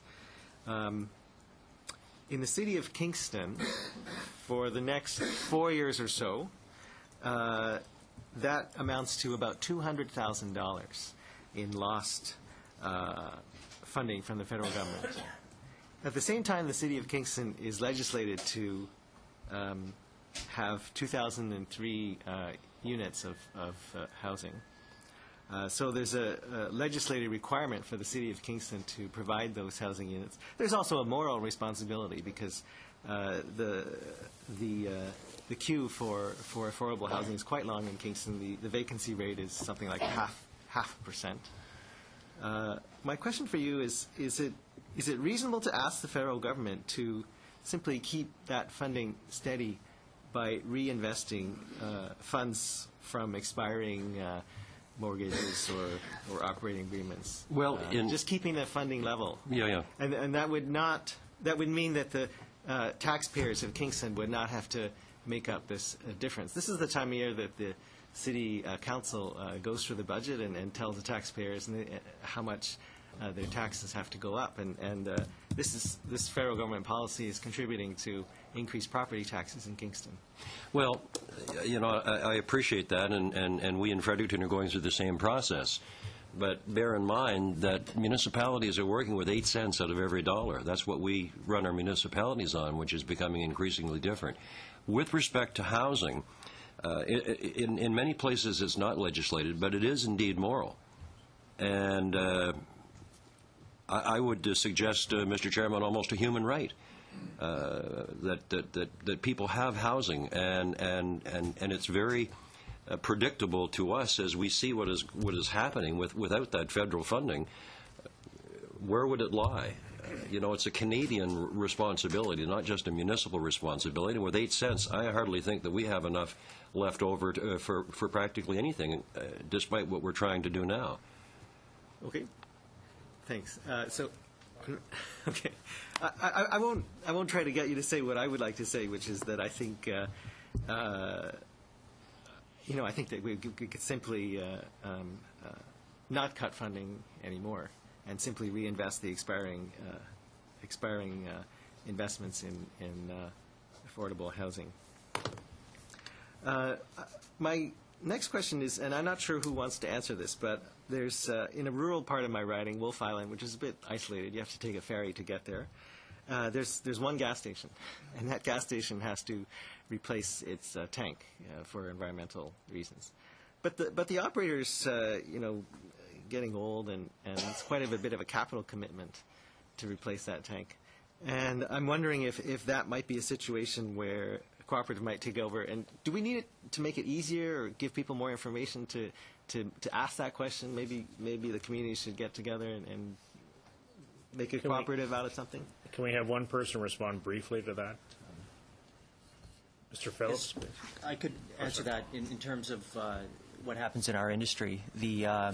What you've mentioned is usually the death sentence for that site. When their tanks come to expiration, the owner is getting up in years and they don't want to reinvest. What happened in Wallace, Nova Scotia is probably a good example of exactly that kind of situation. In that case, the community did come together. The community made sure that the owner of the site and the suppliers knew that it was a very, very important part of their community, and they will work with those suppliers and that community to make sure that it is a viable option or a viable business operation. Okay, thank you. Thank you, Mr. Hsu. We'll go to Mr. Hoback, please. Thank you, Chair. Thank you, gentlemen and ladies, for being here this afternoon. Again, 5 minutes is not enough time. I've got quite a few questions for the credit union. I'd like to dive in there a little bit, and then for the retail. But Mr. Merritt, I think I have to talk about stuff that's very important to Saskatchewan that you've brought here today. And maybe I'm going to start off with the Northeast Quadrant project, and if you could maybe just explain what that project is and how that could be impacted right across Canada if it's successful. Well, what we did as an organization, we signed on with the University of Saskatchewan to do a bridge design on what we call local roads, which really don't come under criteria for major impact, but still can sustain primary weight and can reduce costs where we need bridges rather than we can put pipe in. The Alberta Association has sent a letter of support, and we've taken this research on where we think we can cut bridge funding by as much as 40% per bridge. That could work right across this country. So what we're asking for is some funding under WD to assist us on that. The research project is about a 1.2 million, of which we have allocated 500,000 to that project already, and in partnership with the university and the private sector also to do this bridge design, and really would be a huge step forward for rural Canada if we could eliminate the high cost of bridges at anywhere from $750,000 to $1 million per bridge down to 400 or to 500,000. So in essence, it would save taxpayers of this country an awful lot of money. Thanks. Okay.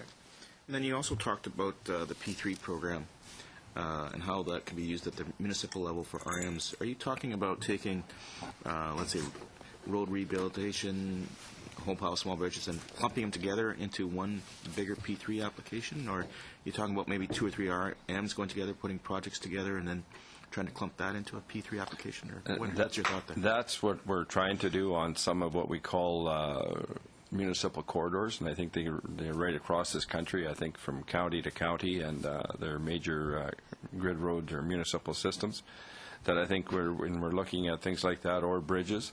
But there's also a bigger player here, and that's the industry itself, whether it's a resource development or even to some degree agriculture has to be a partner in this to some degree, and we have to find a way for P3s to work in rural Canada right now, because we just don't have that opportunity to lever those dollars, and it's a substantial amount of money sitting in P3s. And then I noticed you mentioned the high-speed internet broadband, and then the auction, the 7,000 series auction. Yes. Just how important is that broadband to rural Canada, rural Saskatchewan? It's very, very serious as far as rural service right across this country. I know I have colleagues in Ontario that say the same thing. You get an hour or so outside of Ottawa and you don't have high speed and poor internet service. So what this really means is if we can get some allocation to rural, both for education, health, and have that bandwidth have to be used. Right now, the big telecoms can buy that, but they don't have to use it. It can sit on a shelf, and that's our concern. It sits there and not being used. And there's interested parties out there, both in resource development and agriculture as a whole, that if we want this industry to grow and this country to grow, we're an exporting nation. We have to have the technology available to rural residents just like we do anywhere else. And there has to be some rules put in place that the telecoms have to come to the table and use that to be rural providers. Thank you. I think I'll stop there, Chair. Thank you. Thank you, Mr. Hoback. Monsieur Lapointe, s'il vous plaît, for 5 minutes. Thank you. My questions will be addressed to Madame Bolduc and Mr. Scholten, and thanks, Mr. Phillips, for the information that rural areas should not be underserved. This is something that I think people elsewhere in Canada should hear at least once a week. Mr. Schulten, your comments with respect to keeping the services of small stores and cooperatives to ensure that they don't have to drive 12 kilometers to buy a loaf of bread and a pint of milk. Now, first of all, there is a matter that is not moving along very quickly in the area where I live, that is the excessive costs. Last year, we learned that perhaps the costs that are attached to the methods of payment might well be alleviated. That would be to be wished for. But I wonder whether or not anybody has consulted with you, sir, with respect to the time frame to apply this possible new regulation. Will that change have an influence on the excessive dimension of the costs in credit card costs? Every time you have a transaction, there's a cost, a charge.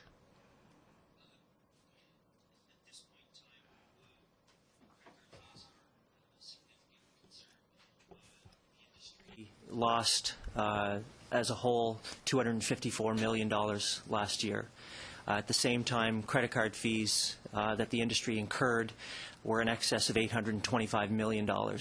So for many of our retailers, we don't have a lot of time to wait for something to happen. I think many of us were hanging our hats on a potential decision from the Competition Tribunal, which didn't come. So the recent announcement in the throne speech that an awareness campaign would be done and this would be something that would be beneficial, it's not going to address the issue in the short term. We are very concerned and we want something done in the short term. So the real issue is those excessive fees that you pay for a transaction? Absolutely. And that won't be fixed by...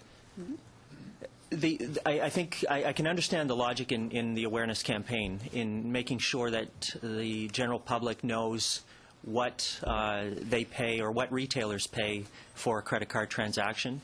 And with that information, they'll potentially change their means of paying. However, we've seen loyalty programs from the credit card companies increase, and at the end of the day, we don't see consumers reducing their spending using credit cards. It's just too big of an influence. Le gouvernement devrait encore considérer the government should still consider a real ruling over that problem. We would like to see that, yes. Thank you. 1 minute, 2 minutes? Okay. Madame Bolduc. Madame Bolduc, at the end of your presentation, you dealt with something that was very important. That is, that you can't think that the right to prosperity for rural areas, as you phrased it, and I think that's fantastic, cannot be achieved when you break down bit by bit the services that are offered to rural areas. For example, a post office, the internet, via rail, services like that are diminished. You can't allow for a larger prosperity, a better prosperity for these rural areas if this doesn't happen. So let me ask you this. Are there consequences for the rural areas? What would be if there were no longer rural secretariats, what would be the consequences of that? Because there's a certain expertise that is important. There are local initiatives, local activities that want to develop, that want to put in place things that will help them, but then they are blocked by other levels of government. Sometimes it's Ottawa. That's true. That was the case for the post office, closing of parks as well, for Via Rail, as you have said, and so on. So you have a set of decisions that are taken that are in total contradiction with what reflects the needs of the community.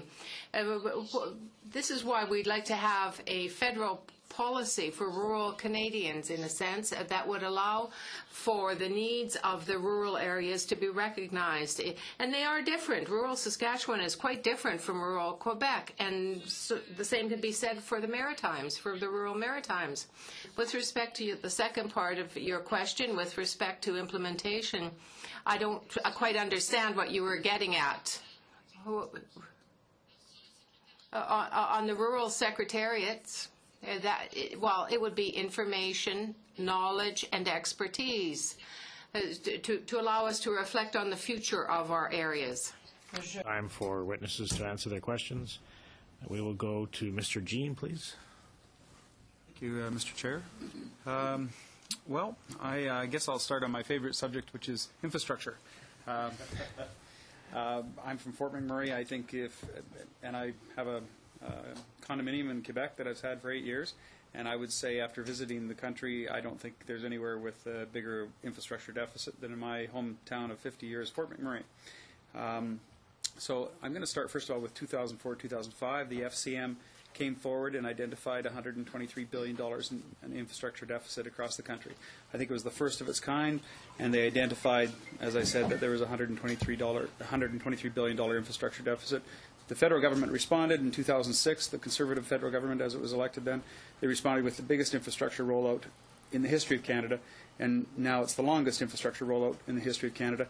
In essence, trying to gear provincial governments to put forward a third and municipal governments to put forward a third so that everybody contributes. Is that fair, Mr. Woodside? That is fair. You must feel great as an organization to have been a key stakeholder in those consultations because you got everything you asked for. Absolutely, and we're very appreciative of that, and I mentioned that in the presentation.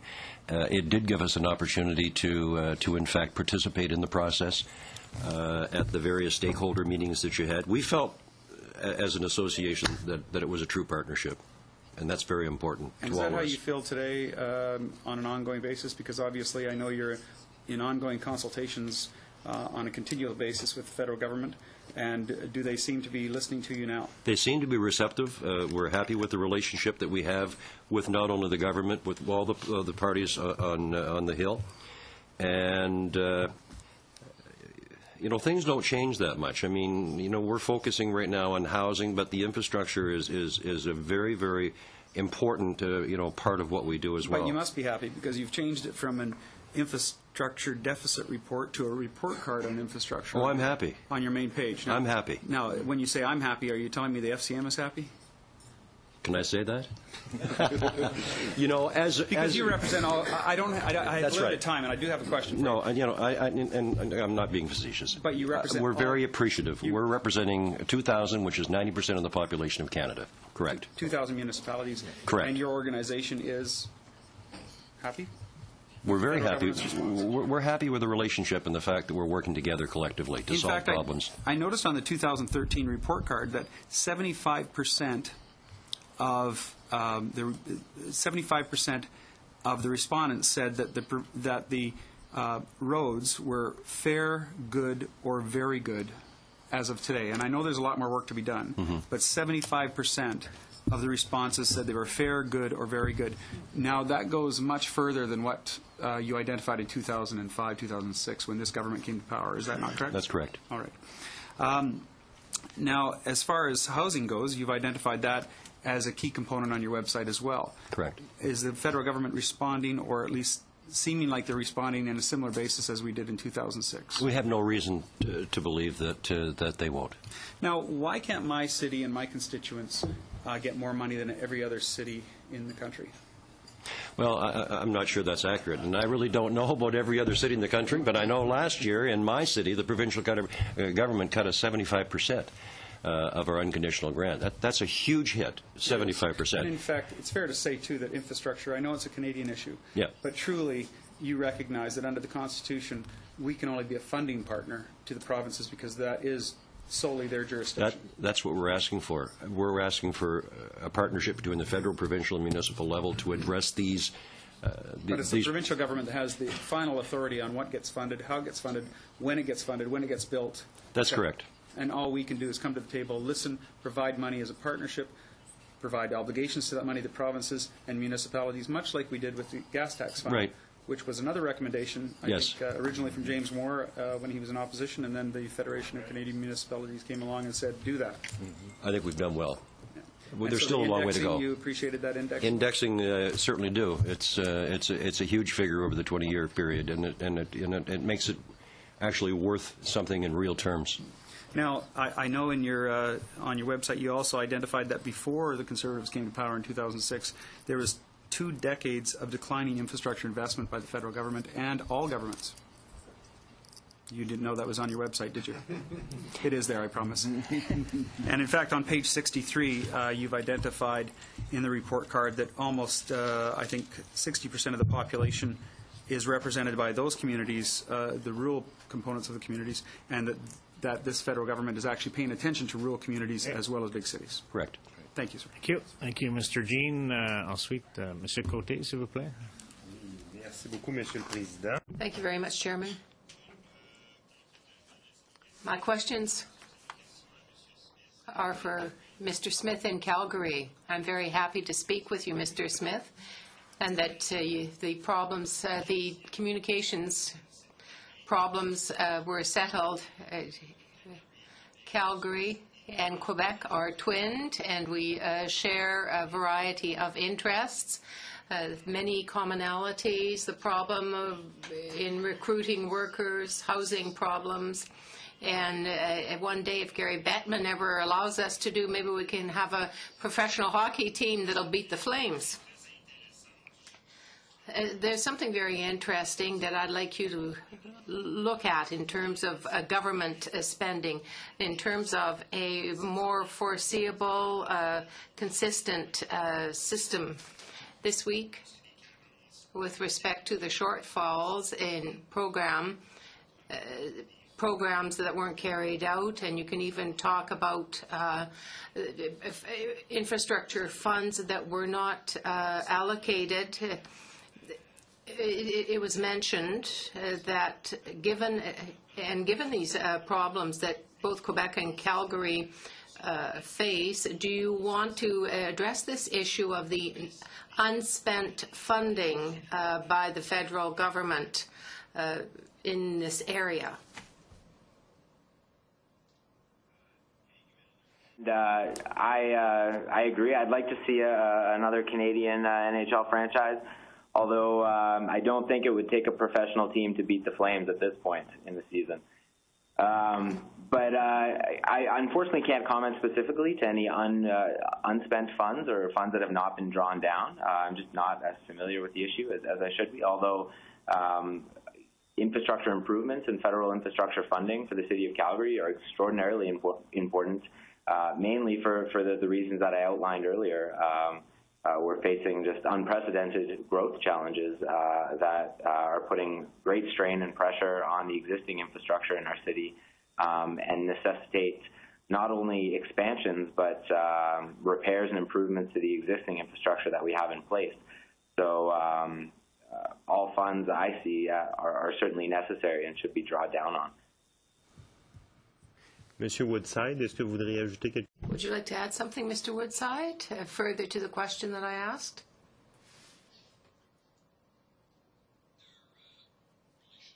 Any unspent money. There's great need in this country for a number of things. Housing is just one, and infrastructure.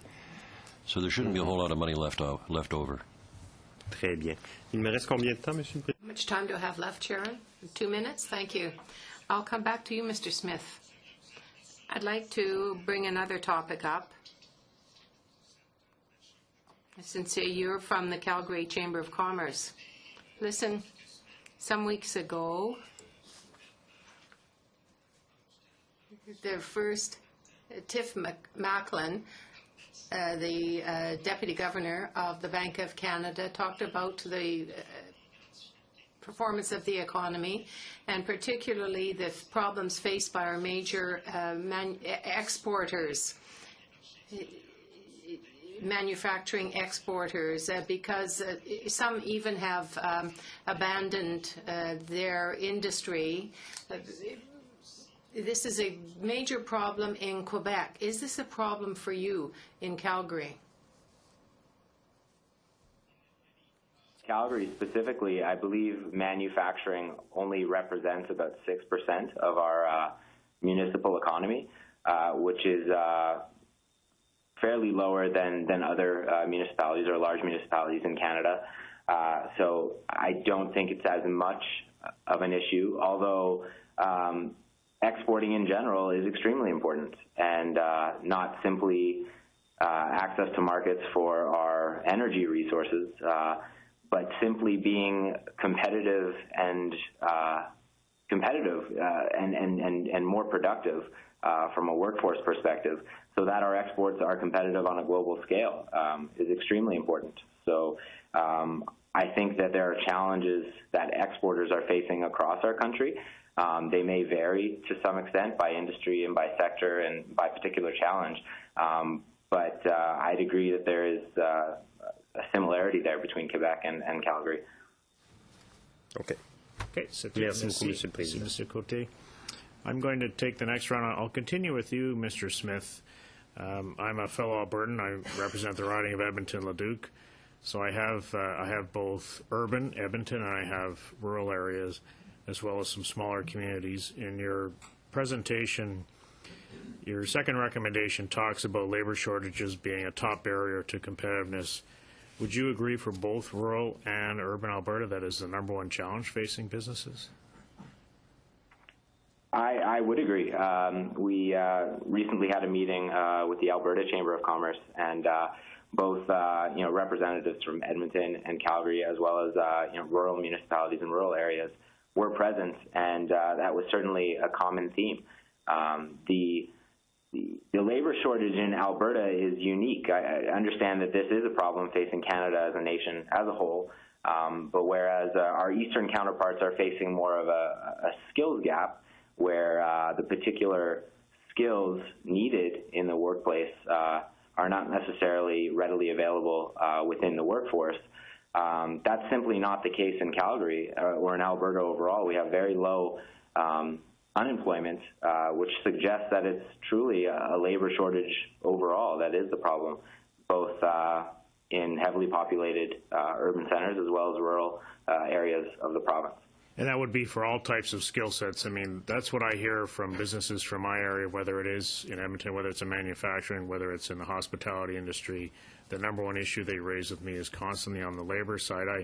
I appreciate your recommendation on EI. I would say that the government has made some changes on EI and has faced a fair amount of political criticism for that, and I would just echo the comments from my colleague, Gerald Ketty. I did want you to comment, because the Temporary Foreign Worker Program is often a subject at this committee, and two criticisms leveled at that program are very constant. One is that it lowers the wages of Canadian workers, and secondly, that it takes jobs from Canadian workers. And I can tell you, and I just want you to tell the committee from your perspective from Calgary, I mean, there simply would not be businesses operating in my constituency if it weren't for that program. And frankly, I go through areas in Nisku in my riding, and I'll walk through and they'll say, we have 2 shifts operating. Why is the 3rd shift not operating? Because we cannot find enough people. Plant managers actually ask me for resumes of people who would like to work on that 3rd shift, so that company could then employ more people, be more productive, pay more taxes, and be all around beneficial to the economy. So I'd want you to comment on the Temporary Foreign Worker Program from an Albertan, from a Calgary perspective.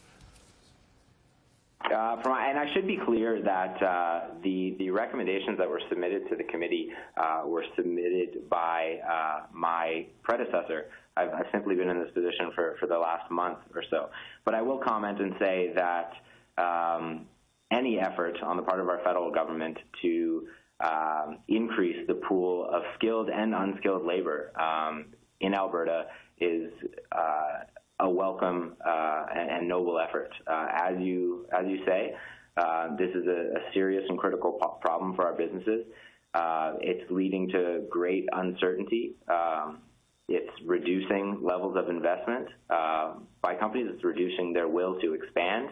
And that uncertainty is a risk to the future growth and sustainability of Calgary and Alberta's economy. So any effort on the part of the federal government to increase that pool of skilled and unskilled labor is welcome from my perspective. Okay, I appreciate that, Mr. Smith. And in my time remaining, I just wanted to follow up with Mr. Phillips on Mr. Keddy's question on Farm Credit Canada, because, I mean, I certainly appreciate that organization, all that it does, especially in rural Canada. But I think, Mr. Phillips, what you're saying is if you look at the Business Development Bank, that acts in a complementary lending role, whereas FCC acts in a competitive lending role, and FCC has actually gained much more of the market share over the last number of years from credit unions and other financial institutions. So you are just simply saying it should be in a complementary role. FCC should continue to exist, loan and invest, and that we should look at its mandate. Its mandate needs to be reviewed. I just wanted to give you an opportunity to clarify that again. Yes, that's correct, Mr. Chair. In fact, I think you could say that FCC is the only bank in Canada that does not undergo a regular mandate review. The BDC and the EDC must undergo reviews every 10 years. Commercial banks undergo reviews every 5 years. There's no requirement that it take place in the case of FCC, and we think that it should join others in having its mandate reviewed on a regular basis. And who should do that review? Should that be the Agriculture Committee, or should that be the Finance Committee, or which? Do you have a preference in terms of that review? I think we're more concerned that the review take place, but I think it is a banking type institution, so it would be entirely appropriate that it be with the Finance Committee. Okay. Okay, thank you for that clarification. I'll go now to Mr. Rankin for your round, please. Thank you to all of our witnesses. I know we've only got a scarce amount of time, so I'd like to, I think, begin with Mr. Woodside. And I'd like to congratulate the Federation of Canadian Municipalities for just a first-class presentation. And drawing our attention to the housing issues, I think, was very timely. And I want to illustrate that and ask you a specific question. I believe that you've called for a long-term housing plan, talking about particularly the scheduled expiry of $1.7 billion in federal housing initiatives, which you've graphically indicated here. I just want to suggest that how accurate that is from my community. You live in the east, I live on Vancouver Island. The Victoria Coalition to End Homelessness Society recently released a report that said that 10.9% of Victorians are in what they call severe housing need. Over 50% of their income has to go to housing. 27% are in core housing needs, where 30% of their income they have to pay. Yet the federal government's homelessness partnership strategy discriminates against Victoria because of their arcane funding formula. For example, $4.50 per person goes to our community.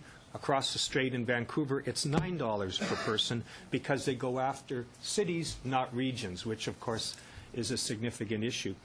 So when you talk about the need for renewing this funding for the housing plan and making that kind of investment, what specifically do you see the federal government contributing? What do you see they need to do to address these problems? Well, first of all, I think we have to acknowledge the fact that we have a problem in this country from coast to coast to coast. And I think all the Federation has ever asked for when we deal with these national issues, that everybody be treated, whether it's urban or rural, east or west or north or south, that be treated fairly and equitably. I cannot answer your question why in your area there's a difference between the rate and what it would be over in Vancouver. Maybe you should question some of the committee members here. Well, I don't have an answer to that. Federation of Canadian Municipalities, there's been some concern about the funding formula for this partnership strategy, and I thought you might have some thoughts on that. But you know, in a time available, I really appreciate when you referenced today the housing right. You called it a human right. I did, sir. You talked about a Canadian responsibility, and I salute you for taking that position. But, you know, I just don't see where the federal government is going with this file. If your data is right, and there's going to be a drop-off of $1.7 billion, and it gets much worse, as you point out, between 2014 and 2017, where is that recognition of the Canadian responsibility that you talked about? There's something going on here. There has to be a recognition of that responsibility, and that's precisely why the Federation of Canadian Municipalities has put this issue on the front burner. And I respect as well that you talked about housing first today and saluted that. And the federal government deserves credit for that, because they really, housing first is where treatment is not demanded as a condition of housing. And there has been studies the federal government has done, 5 places, 2,000 people involved. And there seems to be now a recognition that that's part of the toolkit. And I think you referenced that as something that's critically important as well. It is. Yeah. Do I have any time left, Mr. Chair? I have a minute and a half. Oh, great. Well, for Mr. Schulten, I just wanted to ask you, sir, when you talked about, I want to give you an opportunity to expand on my colleague, Mr. Lapointe's question to you. You talked about excessive credit card fees and how that really is crippling the convenience stores. And you said that there were the industry lost $254 million, and yet there's $850 million that the credit card companies were getting through these fees. You were disappointed that the Competition Tribunal, I think you said, didn't take up the challenge. And yet we've heard this notion of a kind of an advertising campaign, an awareness campaign by the federal government, acknowledged in the throne speech. I think you indicated that didn't seem to be enough for your members. What do you think has to be done? What are you specifically recommending to deal with this serious problem? That's a good question. Thank you. Our association believes that what's absolutely necessary is to review why credit card fees in Canada are so expensive. This has been done in other countries. Australia is probably the best example, where they studied the issue over a 3-year period, determined that the rates that were being charged by the credit card companies were excessive, capped those rates with a review over, I think, every 4 years is what they had recommended, to make sure that the credit card companies were still making enough to be a viable transaction option. Not to I guess, cloud the issue, but credit cards are a very, very important means of transaction for our industry. It speeds up processing times. It is absolutely important for consumers who don't have money with them right then and there. But at the same time, we believe that advantage is not equivalent to the fees that we pay. So I think something has to be done to address that. Thank you. Thank you. That's it. Thank you very much, Mr. Rankin. Colleagues, I know there are 2 more government rounds, but we have about 5 minutes remaining. I have 3 government members who've indicated they want questions, so if we can be as brief as possible. Mr. Van Kesteren, please. Very brief. Thank you, Chair. Just a statement I want to make to Mr. Woodstock. I agree with you wholeheartedly. I think it's important that we work together, and we have demonstrated that. And I think that's getting much better. There's one area of concern that I don't expect an answer, and possibly we can just talk quickly afterwards. That is the rising costs of pensions. And I wonder if you're addressing that. You see the train wreck. I'm calling it. A city the size of London, for instance, will have an obligation of $41 million for its top 10 wage earners. It's great for the money to come in from the feds, from the province, but there's an area there that you really have to, and I'm hoping you are doing that, and possibly we can have a quick discussion. Well, I can tell you that my community is, for sure. I can tell you that our province is, and most jurisdictions across the country, because they're not sustainable as they stand right now, and they have to be dealt with. Thank you. I'll pass it on to Mr. Ritchie. Thank you very much. I just wanted to let you know about the government in Australia. I believe that that's the same government that brought in the cap on the credit card fees, that brought in the carbon tax, which they just got rid of a couple days ago, so I wouldn't be surprised if the credit card capping went with it soon. Now, I own retail businesses, and I have for 30 years. My credit card fees are 1.8% because I joined the Chamber of Commerce in Fort McMurray, and they get me a 1.8% fee for Visa. 3.6, I think, for American Express. It's a cost of business doing that, and I understand there is a cost for convenience stores, but you have an association. Why don't you go out and negotiate with these credit card companies to get better fees, first of all, or encourage them to join organizations such as the Chamber? I mean, we're talking 1.8% in essence. I know that other buying groups charge about 1.2%. But the truth is that that's on, I mean, it's $1, $1.20, $1.80 for every $100 purchased. Doesn't that seem like a fairly competitive situation if you have a clearinghouse, for instance, that is competitive, first of all, which is one question I would agree with you on. But, you know, consumers want more and more treats by their credit card companies, and somebody has to pay for it. We know the credit card companies are not going to pay for it. So who's going to end up paying for it? It's the merchants, and that is part of the attraction for them to do so. Wouldn't you agree with that synopsis? Absolutely, and I guess I acknowledge the logic in that. The problem is I don't believe consumers are going to be dissuaded from using those credit cards by an awareness campaign. They're hooked to those loyalty programs. But isn't it true that consumers are driving the use of the credit cards? Absolutely. And how do you control that? All you can do is educate them.